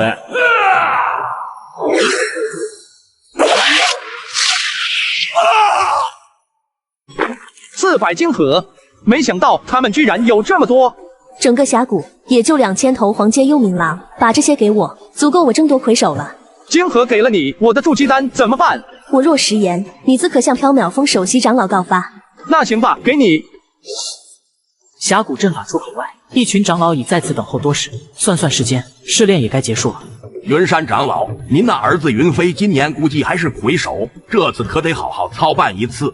哈哈哈！我已在参天崖摆下宴席，等试炼结束，烦请诸位同门一步偏殿，把酒言欢。云山师兄，令郎为何还不出来？莫非是不知道试炼结束时间？他许是还在猎杀妖兽，耽误了。那可得让他快点了，要是耽误久啊，容易判违规。我儿云飞，速速出谷，速速出谷！云山长老，不对劲呀！为何你参天崖的弟子一人都没有出来？师兄，情况不妙啊！炼气期弟子试炼结束，魁首缥缈峰弟子晨曦，金盒500，赏筑基丹1枚。第2名，问先锋弟子夏清远，经核4般50，赏灵石1万。夏清远走上前接受奖赏，等他将1万枚灵石存入乾坤袋，先他一步的晨曦却是不见了踪影。晨曦离开峡谷之后，当场就往太初福地赶去。晨曦师姐，你是不是忘了什么事？夏师弟，人我帮你杀了，3000灵石我也给了你，你还想怎样？你答应我的筑基丹的。我才是大考魁首，筑基丹理应归我。夏师弟，我将要前往海域，他日山水有相逢，江湖再见。那可是筑基丹啊，而且是完好上乘的筑基丹，一枚足足价值5万灵石。这修仙界果然是人心叵测。师兄，师尊找你，为何我在峡谷里找不到你？你倒好，拿了个第2名，都不管我的死活了。师尊还让你照顾好我呢。哼！好徒儿，快坐，快给为师说说，你是如何在峡谷里斩获那么多晶核的？夏清远找了个位置坐下，然后一本正经的胡编乱造起来。至于他诱杀申天涯弟子的事情，他可是一字未说。这么说，参天涯弟子的死和你没关系了？弟子哪有那么大的本事？倒是听说一个女子戴着一张鬼脸面具，四处砍杀参天涯弟子。弟子猜测，这女子就是本届魁首晨曦。这是史上最废物的修仙者，拥有现代 AI 智能外挂，却还是和菜狗一样废物。不仅没脑子被人坑，还要被人追杀。气煞我也！我的儿啊！哪里来的怪物？给老夫滚出去！师尊，我是小雪啊。你是小雪？是谁把你伤成这样的？刘雪止住哭声，将峡谷之内发生的事情一五一十的转告云山。胡说！云飞那么宠爱你，他怎会弃你于不顾？师尊，徒儿说的是真的。够了，云飞已死，此事皆过，莫要再提。你先出去吧。我儿放心，为父一定让那个残害你的人付出代价。师兄，查到了！血魂子通过洗炼云飞的魂魄，找出了云飞死前的记忆。缥缈峰弟子晨曦，还有一个鬼面人。此子身上穿着问仙峰的弟子服饰，炼气6层，隐藏了修为。是他，一定是他。即便记忆中夏清远戴着鬼脸面具，可云山还是很快就联想到了他。在试炼开始之前，云山向自己儿子下达过劫掠夏清远身上大机缘的命令。可是师兄，光凭这些，他是治不了夏清远的罪。那就先治治那试炼魁首恶女晨曦的罪。夏清远闲来无事，打算找刘子琪聊聊。可当他走进刘子琪房间，却见桌案上摆着一封书信，而刘子琪却是不知所踪。问仙峰虽然灵气充盈，但我感觉在这里待着会懈怠修炼，就不给你添麻烦了。我回砸一堂劈柴去，不但能自己挣贡献点，还能锻炼体魄。有时间来看看我。夏清远看完信中内容，无奈摇了摇头。几个月后，他还是炼气2层，而夏清远却已经达到了炼气9层。时间一晃，冬去春来，又是新的一年。夏清远也修炼到了炼气大圆满境界，现在只差一枚筑基丹，他就能开始筑基了。听夏冬说，在缥缈仙踪以西有一座仙城，那里将举行一场重大的拍卖会，急需强者前去镇场子，正好可以去接下这个任务，赚取一些灵石。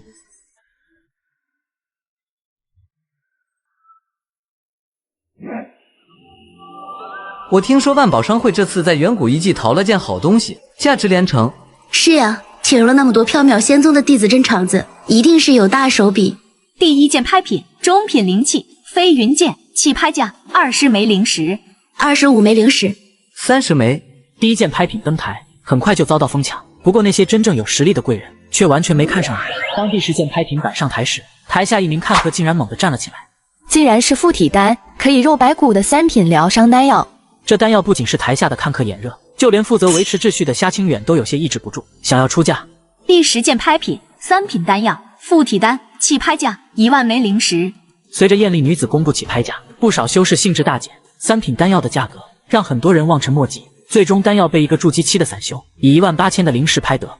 第11件拍品3品丹药附体丹，单方气拍价6000枚灵石。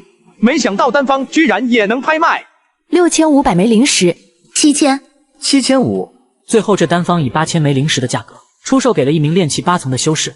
接下来登台的是最后一件拍品，也是本场拍卖会的压轴宝物，上品灵芝悟道茶树。艳丽女子一句话出口，震惊四座。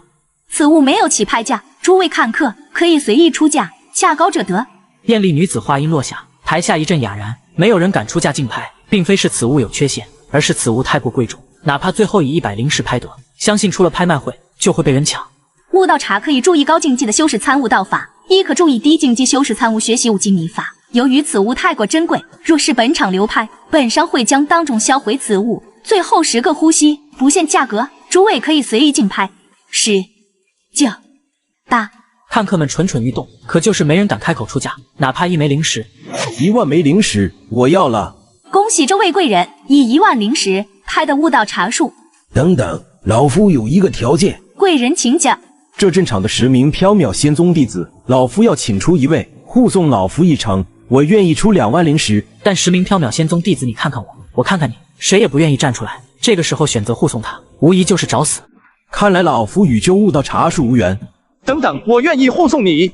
可以，那你跟我走吧。随后，枯瘦老者向万宝商会支付了1万枚灵石，抱着悟道茶树，紧紧跟在夏清远身后，快步离去。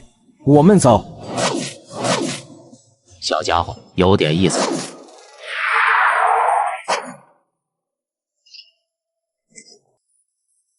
道友，还想往哪里去？速速交出悟道茶树！不好，是筑基期修士。道友莫慌，跟紧我。赫赫扬扬，妖魔退场，无赤子服。没想到此人居然有高阶符宝。枯瘦老者一路飞窜，二人来到了一处山谷。进入山谷时，还遇到了阻隔前行的阵法结界。这是答应小友的2万枚灵石，这是契约文书，乃是一种上品法宝。若小友能在契约文书中写下绝不向任何人泄露此间隐秘的承诺，老夫愿意再送小友一桩机缘。老人家，我可以答应你，但你说的机缘是何物？那枯瘦老者见夏清远签订契约，毫不犹豫，双眼纯净，不像是别有用心之人，这才招手，将他带出洞府。此乃4叶仙心兰，此为佛罗果，此为凝仙露，此3者年岁已过100年，混合服用，功效远胜筑基丹。小友喜欢，尽管拿去。这给我。不给你，老夫也无缘享用啊！老夫精心伺候他们100年，直到如今寿元将近，修为才堪堪达到炼气7层。筑基，老夫半生都在为了筑基而活，最后还不是一无所成。夏清远有些不敢置信的将3株灵植收入乾坤袋。小友且看，那一株株郁郁葱葱的灵植，散发精纯灵韵，老夫一生心血都在此处。若小友能为老夫续命100年，这些灵植我可拱手相让。我听说3品续命丹就可以为修士续命100年，可缥缈山脉界域内没有人会炼制此丹。那我就先行告退了，以后遇上续命机缘，定转赠道友。那就多谢小友了。回到天翼府后，夏清远将从枯瘦老者那得来的筑基灵药服了下去，就开始炼化。等他将药力全部炼化吸收，已经是1个月后。我这是成了还是没成？怎么感觉灵根经过药力淬炼，已经有1道灵根达到了筑基层次，而其余4种属性的灵根则还是停留在炼气境界？不行，还是去问问师尊怎么回事吧。你的灵根资质，为师也是前所未见。但据为师经验，筑基是修行中最为关键的一步。若你选择封闭其他4道灵根，向上修炼，恐怕将来会因根基不实，出现无法逆转的困境。这是筑基丹，本来是给你师妹夏冬准备的，如今你需要，就给你吧。师尊，如今你还差3份筑基资源才能完成筑基，你还有什么好推脱的呢？夏清远拿着丹药回到住处后，又开始继续筑基。服下丹药后，他将全部药力都集中在那道木灵根上。经过1个月的凝练，终于是将木灵根筑基成功。1枚筑基丹的药力只能让1道灵根筑基，眼下还差3枚筑基丹，手里只剩2万枚灵石了。做宗门任务风险太大，售卖阵法图收效甚微，倒是可以让无字天书写一些丹方售卖。随后他将知道名字的丹药都用无字天书演化出了完整的丹方，便就来到了万宝商会。道友若是愿意，你的这些阵法和丹方，我万宝商会给您的估价是3万枚灵石，您可以选择寄存拍卖，我们收取半成的拍卖所得费用，亦可以3万枚灵石的价格卖给本商会。按照市价，一张3品丹方最少也是5000枚灵石，你这价格恐怕太少了。道友，无论是阵法还是丹方，即便是你布置了禁制，也极容易被复制。你要是嫌我万宝商会给的价格不公道，可以选择在下一次拍卖会进行拍卖。行吧，3万就3万。万仙宗以北3000里外的一条古老灵脉中，发现远古仙宗遗迹，现世后引来无数势力的注意。缥缈仙宗距离较远，只能选择派一名弟子过去打探情况，再做定夺。虾人刚从万宝商会出来，于是就接下了这个任务。这里是灵气稀薄的界域，就连草木植被看上去都一片孱弱，应该就是任务的地点了。启禀宗主，我宗弟子探得灵犀宗遗迹。启禀宗主，我宗弟子探得灵犀宗遗迹。启禀宗主，这位负责打探情报的弟子，乃是属下刚收的真传弟子，这一趟就让属下去吧。哼！回禀宗主，属下无要事在身，愿意带天意师兄走这一遭。参天涯炼气弟子死绝，人手不够，离去怕是不合适吧？随后，宗主陆程看了一眼两人，向天意摆摆手，示意他召集人手，立刻赶赴灵犀宗遗迹。无痕啊，为师有一重要任务要交于你。师尊请讲。即刻赶赴灵犀宗遗迹，活捉虾清远。成事之后，你把他带到为师在外界的私人洞府。是，师尊。前辈，以我等实力，只能将阵法破坏到这种程度。现在这阵法缺口只能让炼气修士进入，若是修为超过炼气期的人进入，会触发阵法神经。诸位炼气期的道友，有谁愿意冒险一试？若得机缘，老夫愿意等价临时购买。看来师傅这会儿正忙，不过已经向宗门说了这里的情况，应该用不了多久，他们就能赶到。我去试试。哎，你换新手机了，旧的呢？旧的我图省事，直接以旧换新了。你亏大了。这样你就手机很可能会少卖好几百，真心建议买新和卖旧分开，买的时候选便宜的，卖旧的时候多比价。像我手上的 iPhone 14 Pro Max， 转回收能给4800多，比直接以旧换新多卖了300多。总之以旧换新的时候一定要比价格，转肯定错不了。好的，我明白了，我回去就把师妹的手机放到转上回收了。哈哈，那现在就请道友先就进去看看。穿过阵法结界后，那山洞之内便不再漆黑一片，而是绽放出阵阵莹莹绿光。其内石墙上篆刻着纷繁复杂的道文。进入地宫的后院，一条半枯竭的暗流时常有水滴声传出，将虾清远吸引了过来。凑近一看，在水池上方还有一段古老文字：灵犀热流，断体铸骨。虾清远毫不犹豫地便走了下去。这池水明明没有多高的温度，可一旦沾染，身体就有种被煮熟了的痛感。虾清远咬牙忍着，将身体完全浸泡其中，然后修炼起灵火断体诀。那池水的功效就是燃烧肉身内蕴藏的灵力，爆发高温，以此锻造肉身。10天时间过去，虾清远都在咬牙坚持着，一直到池水对无法造成影响，虾清远才停止断体，走上河岸。可惜了，这灵犀热流若非经过数千年沉寂，效果应该不止如此。正当他准备离开这里时，一道女声传来：“少年，往前走。”你是人是鬼？往前走，我在这里，往前走。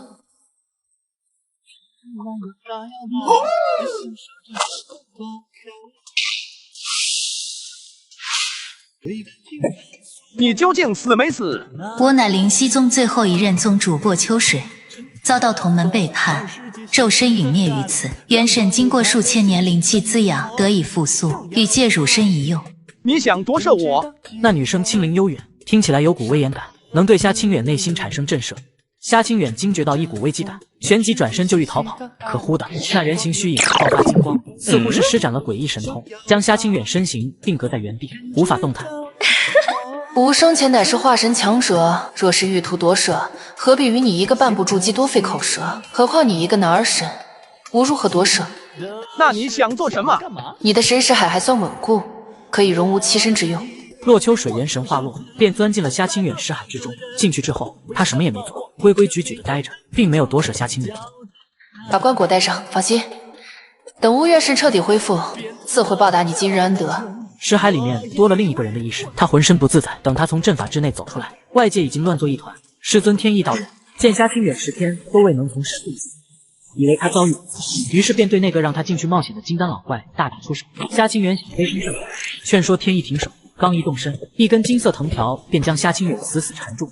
你是谁？为何绑我？小子，你灭了我参天崖上百名弟子，这般因果，你逃得掉吗？你可记得，你杀害的那群人中有一个带着玉簪的少年，那是我的亲弟弟，今日便取你心脏，以告慰我弟弟的在天之灵。你身上绑着的东西，似乎是中品法器级别的锁仙藤。吾传你一种秘术，可以将其破开。你竟然达到了筑基期！小友此难。刚入的筑基，法力怎会这么强？缥缈万千剑，莫忘。这么强的剑意，可惜了，你只是筑基前阶而已。我的缥缈万千剑筑基中期的法力，你收得住吗？解决完剑无痕，虾清远制止了师尊天意和那金丹老怪的打斗后，一行人便就齐齐回了宗门。前辈，筑基丹是极为贵重之物，目前藏宝阁只剩1枚，您要是想多要，可能得再等1个月，丹麦的炼丹大师才能炼制出来。行，那就先来1枚吧。正好虾清远炼化1枚丹药，需要1个月时间，等3次筑基之后再来不迟。转眼1个月过去，他再次来到藏宝阁。前辈，您这是没有突破成功吗？丹药给我。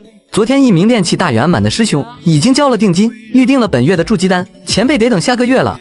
我可是上个月就预定丹药了的。我观前辈天资卓绝，不像是会筑基失败的人，所以才将丹药预定给了别人，请前辈恕罪。预定丹药的人是我，何必为难一个杂役？通明师兄、暮云师兄，你们怎么在这？你是虾清远，你竟真的成为了内门弟子，你怎么做到的？有一次，我上山砍柴，碰见了一株灵草苦叶兰，我将它吃了，灵根资质便提高了。苦叶兰是毒草，竟能提升灵根资质。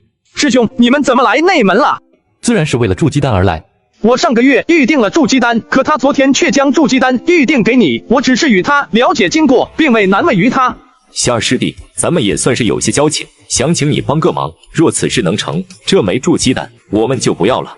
暮云师兄不必客气，但说无妨。通明如今达到炼气大圆满，而我们又正好攒够了兑换筑基丹的贡献点。但眼下他真正迫切需要的不是筑基丹，而是3品复明丹。他这眼睛乃是遭歹人毒害，瞎了双眼。而这3品复明丹在缥缈仙宗之内，仅有3品丹师吕景轩掌握炼制方法。我等身份卑微，想请师弟代为出面，求他替通明炼。这筑基丹我们就不要了。这个忙师弟帮了。师兄放心吧，那这筑基丹师弟就当仁不让了。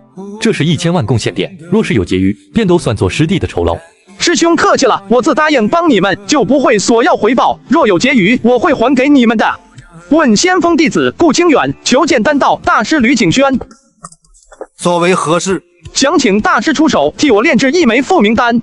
去藏宝阁买来这些炼制复明丹的灵药，再给我3万枚灵石，此事可成？3万枚灵石。回到房间后，虾清远拿出无字天书，写下复明丹3个字，很快丹方便就演化而出。虾清远当即抄录1份，然后便再次折返回丹麦。不过这一次他并非是去吕景轩的庭院，而是来到了另一位3品炼丹师丹云子的庭院。小友有何贵干？请降大师替我炼制1枚复明丹。那小友可找错人了，老夫虽是3品炼丹师，但并不知晓复明丹的炼制方法。你若想炼制此丹，可找另一位3品丹师吕景轩。大师多虑了，复明丹的丹方我已备好。小友既有丹方，那老夫就替你炼制1枚。不过这灵药你可得自己购买。灵药都在这里。小友稍等片刻，3个时辰便能成丹。丹云子收下灵药，便又回到炼丹房，开始着手炼制复明丹。1个时辰后，丹云子顺利成丹。他将复明丹交给夏清远，又坐他旁边闲聊起来。小友观我炼丹，可有所得？大师炼制手法精湛，晚辈虽不曾懂得炼丹，但看得出前辈的手法已经炉火纯青。哈哈，小友过誉了，不知小友可有兴致学习炼丹术？贾某志在修炼，丹道博大精深，无暇分心啊。小友言重了，老夫每日炼制1炉丹药，大部分丹药只需2个时辰便可。你若是有心，自可每日午时到偏殿观摩即可，老夫绝不藏拙。既然大师慷慨，那夏某就却之不恭了。不过老夫也不白教，只需你帮老夫一个忙即可。大师不妨先说来听听。老夫想要炼制1枚3品凝神丹，可这其中一味灵草醒灵香，在缥缈仙宗地界似乎绝迹了，苦寻多年都未曾得到。听闻你们内门弟子常常外出历练，若是有幸遇见，帮老夫买下便可。贾某记下了，时候不早，告辞。夏清远匆匆赶回杂役堂，将复明丹交给通明，剩下的38000枚灵石他也没要，全都还给了他。通明和暮云不收，再三推脱下，夏清远拜托他们关照刘子琪，这才勉强说动他们收下灵石。这2天时间，不如去山谷看看有没有丹云子所要的灵草。剑无痕绑储物袋里有1枚续命丹，这丹药暂时用不上，不如拿去和枯瘦老者换取药源中的灵药。老前辈，您要的续命丹，我给你带来了。不错，这就是续命丹，光是闻上一闻，就能让老夫感觉生机复燃。前辈答应我的满园灵纸，除了那株悟道茶树，尽可拿去。那夏某就不客气了。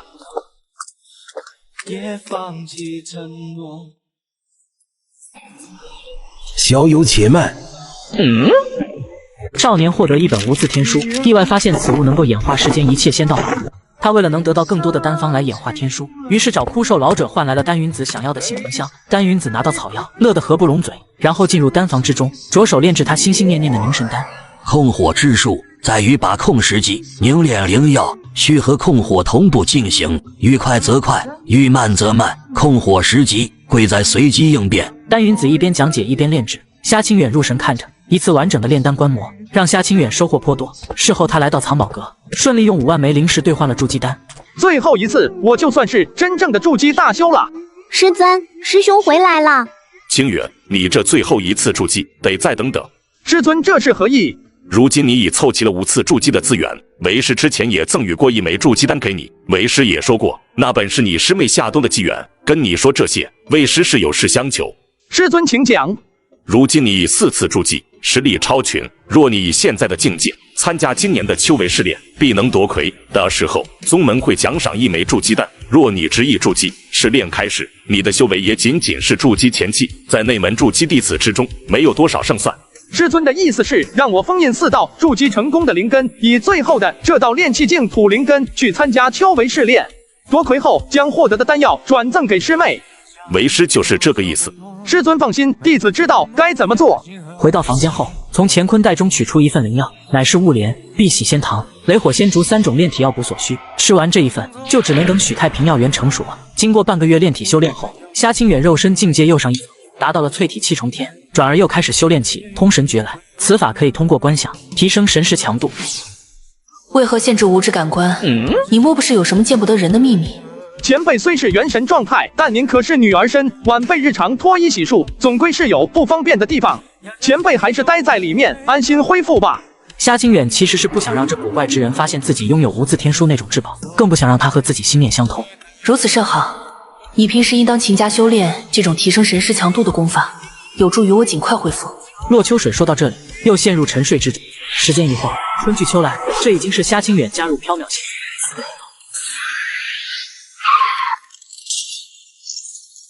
今天修为试炼正式开始。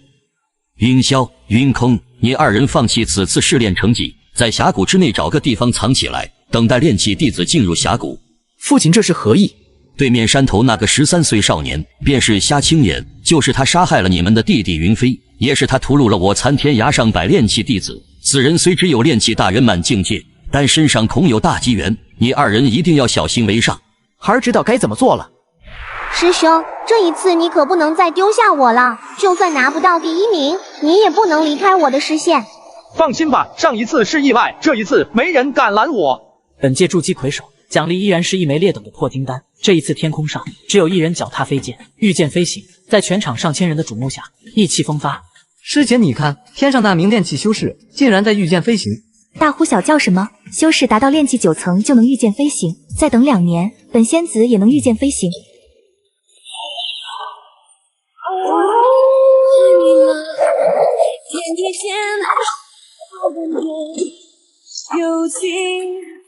师兄，你可真厉害，你还得多杀一点，到时候你拿第1，我拿第2，我的1万灵石奖励全都归你，筑基丹归我。嘘，别说话，这是上品灵宝，日炎圣盾，赶紧找个地方躲起来。好小子，你竟然达到了筑基境界，原来是隐藏了修为。2位为何对我出手？我爹是云山，我弟是云飞，你说为何？又是2个送装备的，既然来了，就别走了。这小子有古怪，肉身防御惊人，法力源源不绝，反应速度、身法速度样样过人，不能再跟他耗下去。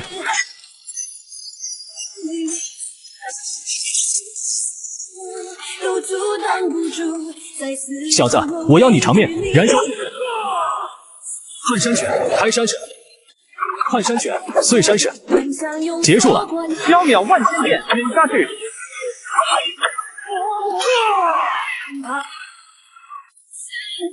总共获得6万枚灵石、3枚洗髓丹以及几件用不上的灵宝，还有1本燃魂法，通过燃烧寿元提升修为境界。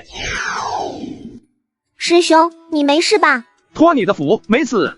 你怎么和参天涯弟子混在一起？我和他们碰巧遇见，打算结伴而行。参天涯弟子阴险狡诈，你确定要继续跟着他们？你们3个交出身上所有晶核，否则死！前辈，我们无冤无仇，您为何针对我们？我不是针对你们，而是针对所有参天涯弟子。前辈可能说出缘由，我等一定改正。我针对你们，与你何干？再问，我便杀了你们！清远，你不记得我了吗？我是小雪啊，夏大哥，你不记得我了吗？你是刘雪，难怪去年我没能找到你，原来你毁容了。师姐，原来你认识这位前辈，太好了，您快让他把晶核还给我们。你们这位师姐不简单，曾经多次羞辱于我。这样吧，把你的晶核给我，再交出身上全部宝物，我可以考虑饶你一命。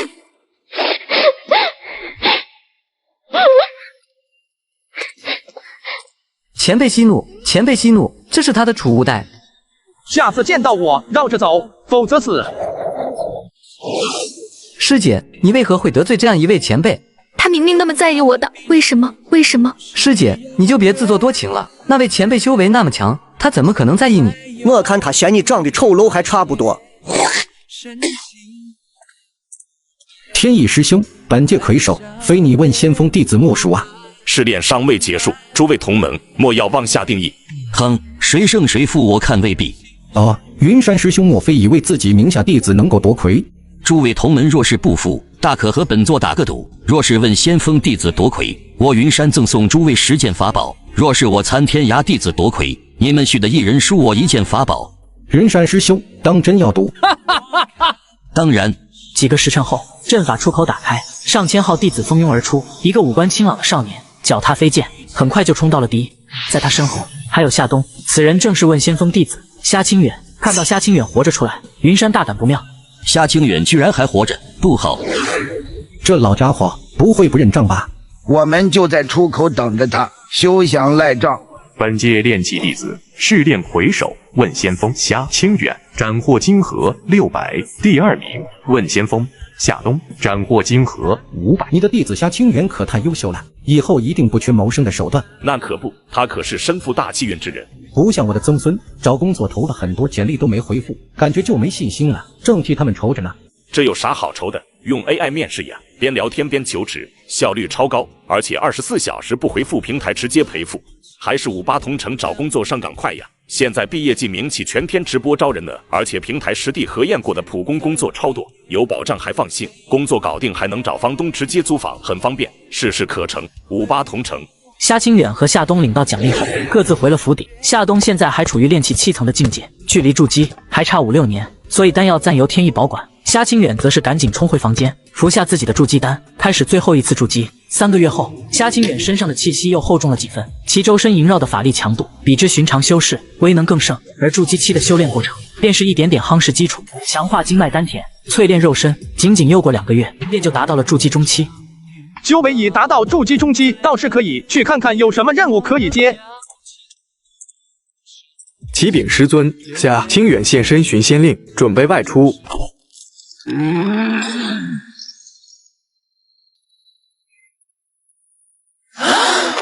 云山老贼应该是派此人监视我，等我出了宗门就要对我动手。不行，要赶快回去。为师要出宗，去完成一个宗门任务，可能要很长时间才能回来。这段时间你要照顾好你师妹，若此行为师能够平安回来，一定能给你带回几件法宝。是，师尊。听见了吗？师尊让你照顾好我，还不快去给我弄吃的！我要吃玄阶幽冥狼的血肉。怎么感觉有种不安之感吗？难道是我多虑了吗？夏清远，出来受死！这老贼是怎么了？难道是走火入魔了？结！天意老儿离开宗门，今日便是你的死期！我要杀了你！杀了你！杀了他！不行，不能在宗门动手，他成长得太快，再不杀就没机会了。杀！小子，拿命来！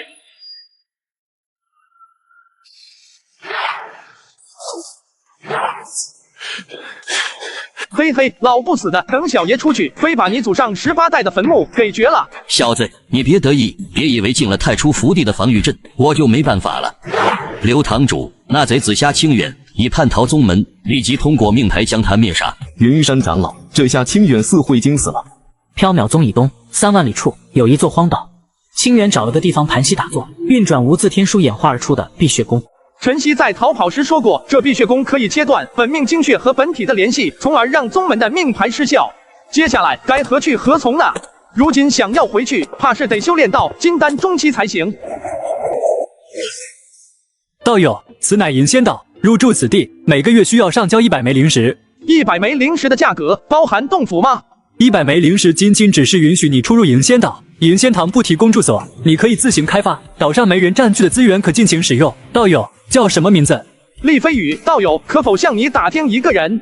干我们这个要有点职业操守才行吧，随意泄露顾客的信息不合适。这是1000枚灵石，算是一点心意。那不知道友想要打探何人呢？陈曦，道友确定他来过银仙岛吗？这里没有此人的登记。不确定。那画像上的人呢？可曾见过？此女我认识，她在此地购买过为期10年的通行令牌，不过名字不叫晨曦，而是叫曦云。那道友可知此女现在何处？还在岛内。多谢道友，这是白念衣上的令差，差详厚重，您唱唱。听说了吗？灵秀宗那群鸟儿们去罗天海域探险了，屠仙会的人已经在组织人手，打算对其出手。哎，那群娘们长得是真水灵，据说还有一个刚加入的西云仙子，飞龙绝世，还是个雏呢。得知事情经过后，他匆匆踏上了前往罗天海域的征途。虾人身怀黑夜外挂，还能被人追杀到上古遗址。刚到罗天海域，远远看见罗天门外聚拢了10多名女修士，他没有贸然上前，而是运转易容术，将自己的面容改换成一个瘦弱老者，这才飞了过去。宗主，星云前辈不会出事了吧？这都1个月了还没出来。再等等吧，说不定他遇到了什么机缘。宗主，若是星云能活着出来，获得的机缘，咱们是不是得平分？对啊，咱们在这里守护着他，不能白来一趟吧？他才加入灵秀宗多久？够了，罗天灵石西云自己获得，冒险进入罗天门一记也是西云一人，咱们同门一场，这种时候帮扶一下，难道很让你们为难吗？老头，你从罗天海域过来，看见灵秀宗的人了吗？看见了，看见了，10几个人呢。老头，咱们是营仙会的，你要是缺炉鼎，可以加入我们，一起去抢。老朽一把年纪，对男女之事早已没了兴致，就不参与了。小美人们，乖乖束手就擒，否则道爷下手会很重。姐妹们，引敌！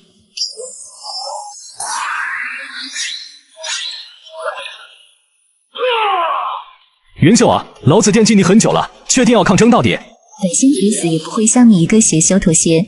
既然你这么看不起邪修，那我就让你见识见识邪修的厉害。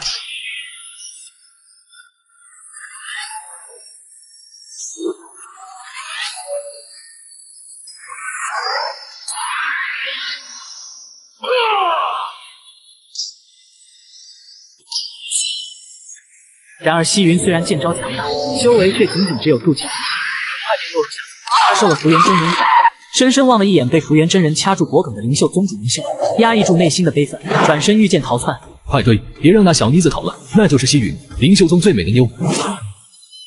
我们宗主对我们真好啊，每次这种好事都让我们排队。因为我发誓要做一个宇文将军那样的好人了。对了，我听说你弟弟已经毕业了，他有什么打算啊？正愁着呢，最近找工作头都大了，投了很多简历都没回复，感觉都没信心了。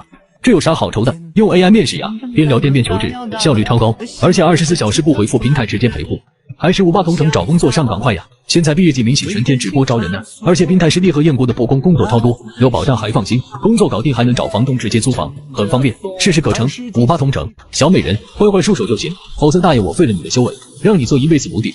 缥缈万千剑，洛尘。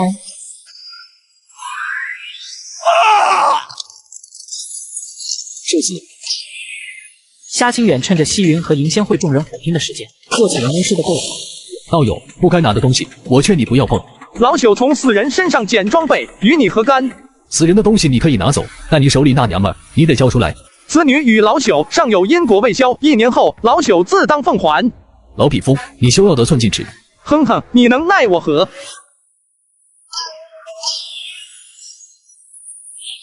受死！邪修，老朽的剑专克邪修，缥缈万千剑破望。分类战，先动印。星光剑法开山式。老匹夫，没想到你胆儿挺大，连罗天门都敢闯入。福元真人却不敢进入门内，只是在门外守着。虾清源只能往里面走去。何人擅闯罗天门？晚辈冒昧打扰，这就告辞了。罗天仙主一令，擅入罗天门者，须过6关，完成考验，方能离去。如今仙门已只一分为2，仅需过3关便可离去。现在是第1关，本关要求3天之内领悟罗天秘法往生咒。看来这罗天门灭亡后，为了让仙门绝学得以传承，那仙主故意设下考验，筛选出天赋极强的天才继承绝学。这些文字太过久远，我看都看不懂，谈何领悟？看来只能使用无字天书推演了。经过无字天书推演出来的功法，虾清远一看就懂，一学就会。原来这是一门消解自身灾厄、增补寿元的功法。学会后，又回到了大殿内部。此时西云已渐渐醒转。多谢前辈救命之恩，敢问前辈尊姓大名？不用谢我，我不白救你。签字画押，我要你做我100年奴仆。虾人说完这些，脸上的易容术褪去，恢复了原本的面容。是你是缥缈仙宗弟子虾清远。给你实习时间考虑。西云受伤不轻，法力也早已耗尽，根本无力反抗。7年在太初福地，你那副得意的样子，可以再让我看看吗？你闯过海面上的罗天门遗迹，可有所得？没有。你没有闯过3关？3关之内有秘法和武技，但我无法辨识其中文字，一无所得。那你是如何出来的？我有罗天令，可以自由进出罗天门。你先在此地恢复修为，等我出来。第2关，领悟罗天武技翻天印，限时1月。又是一段段虾人看不懂的文字漂浮而走。虾人依然故技重施，使用无字天书，领悟了这门绝技。你去杀了他。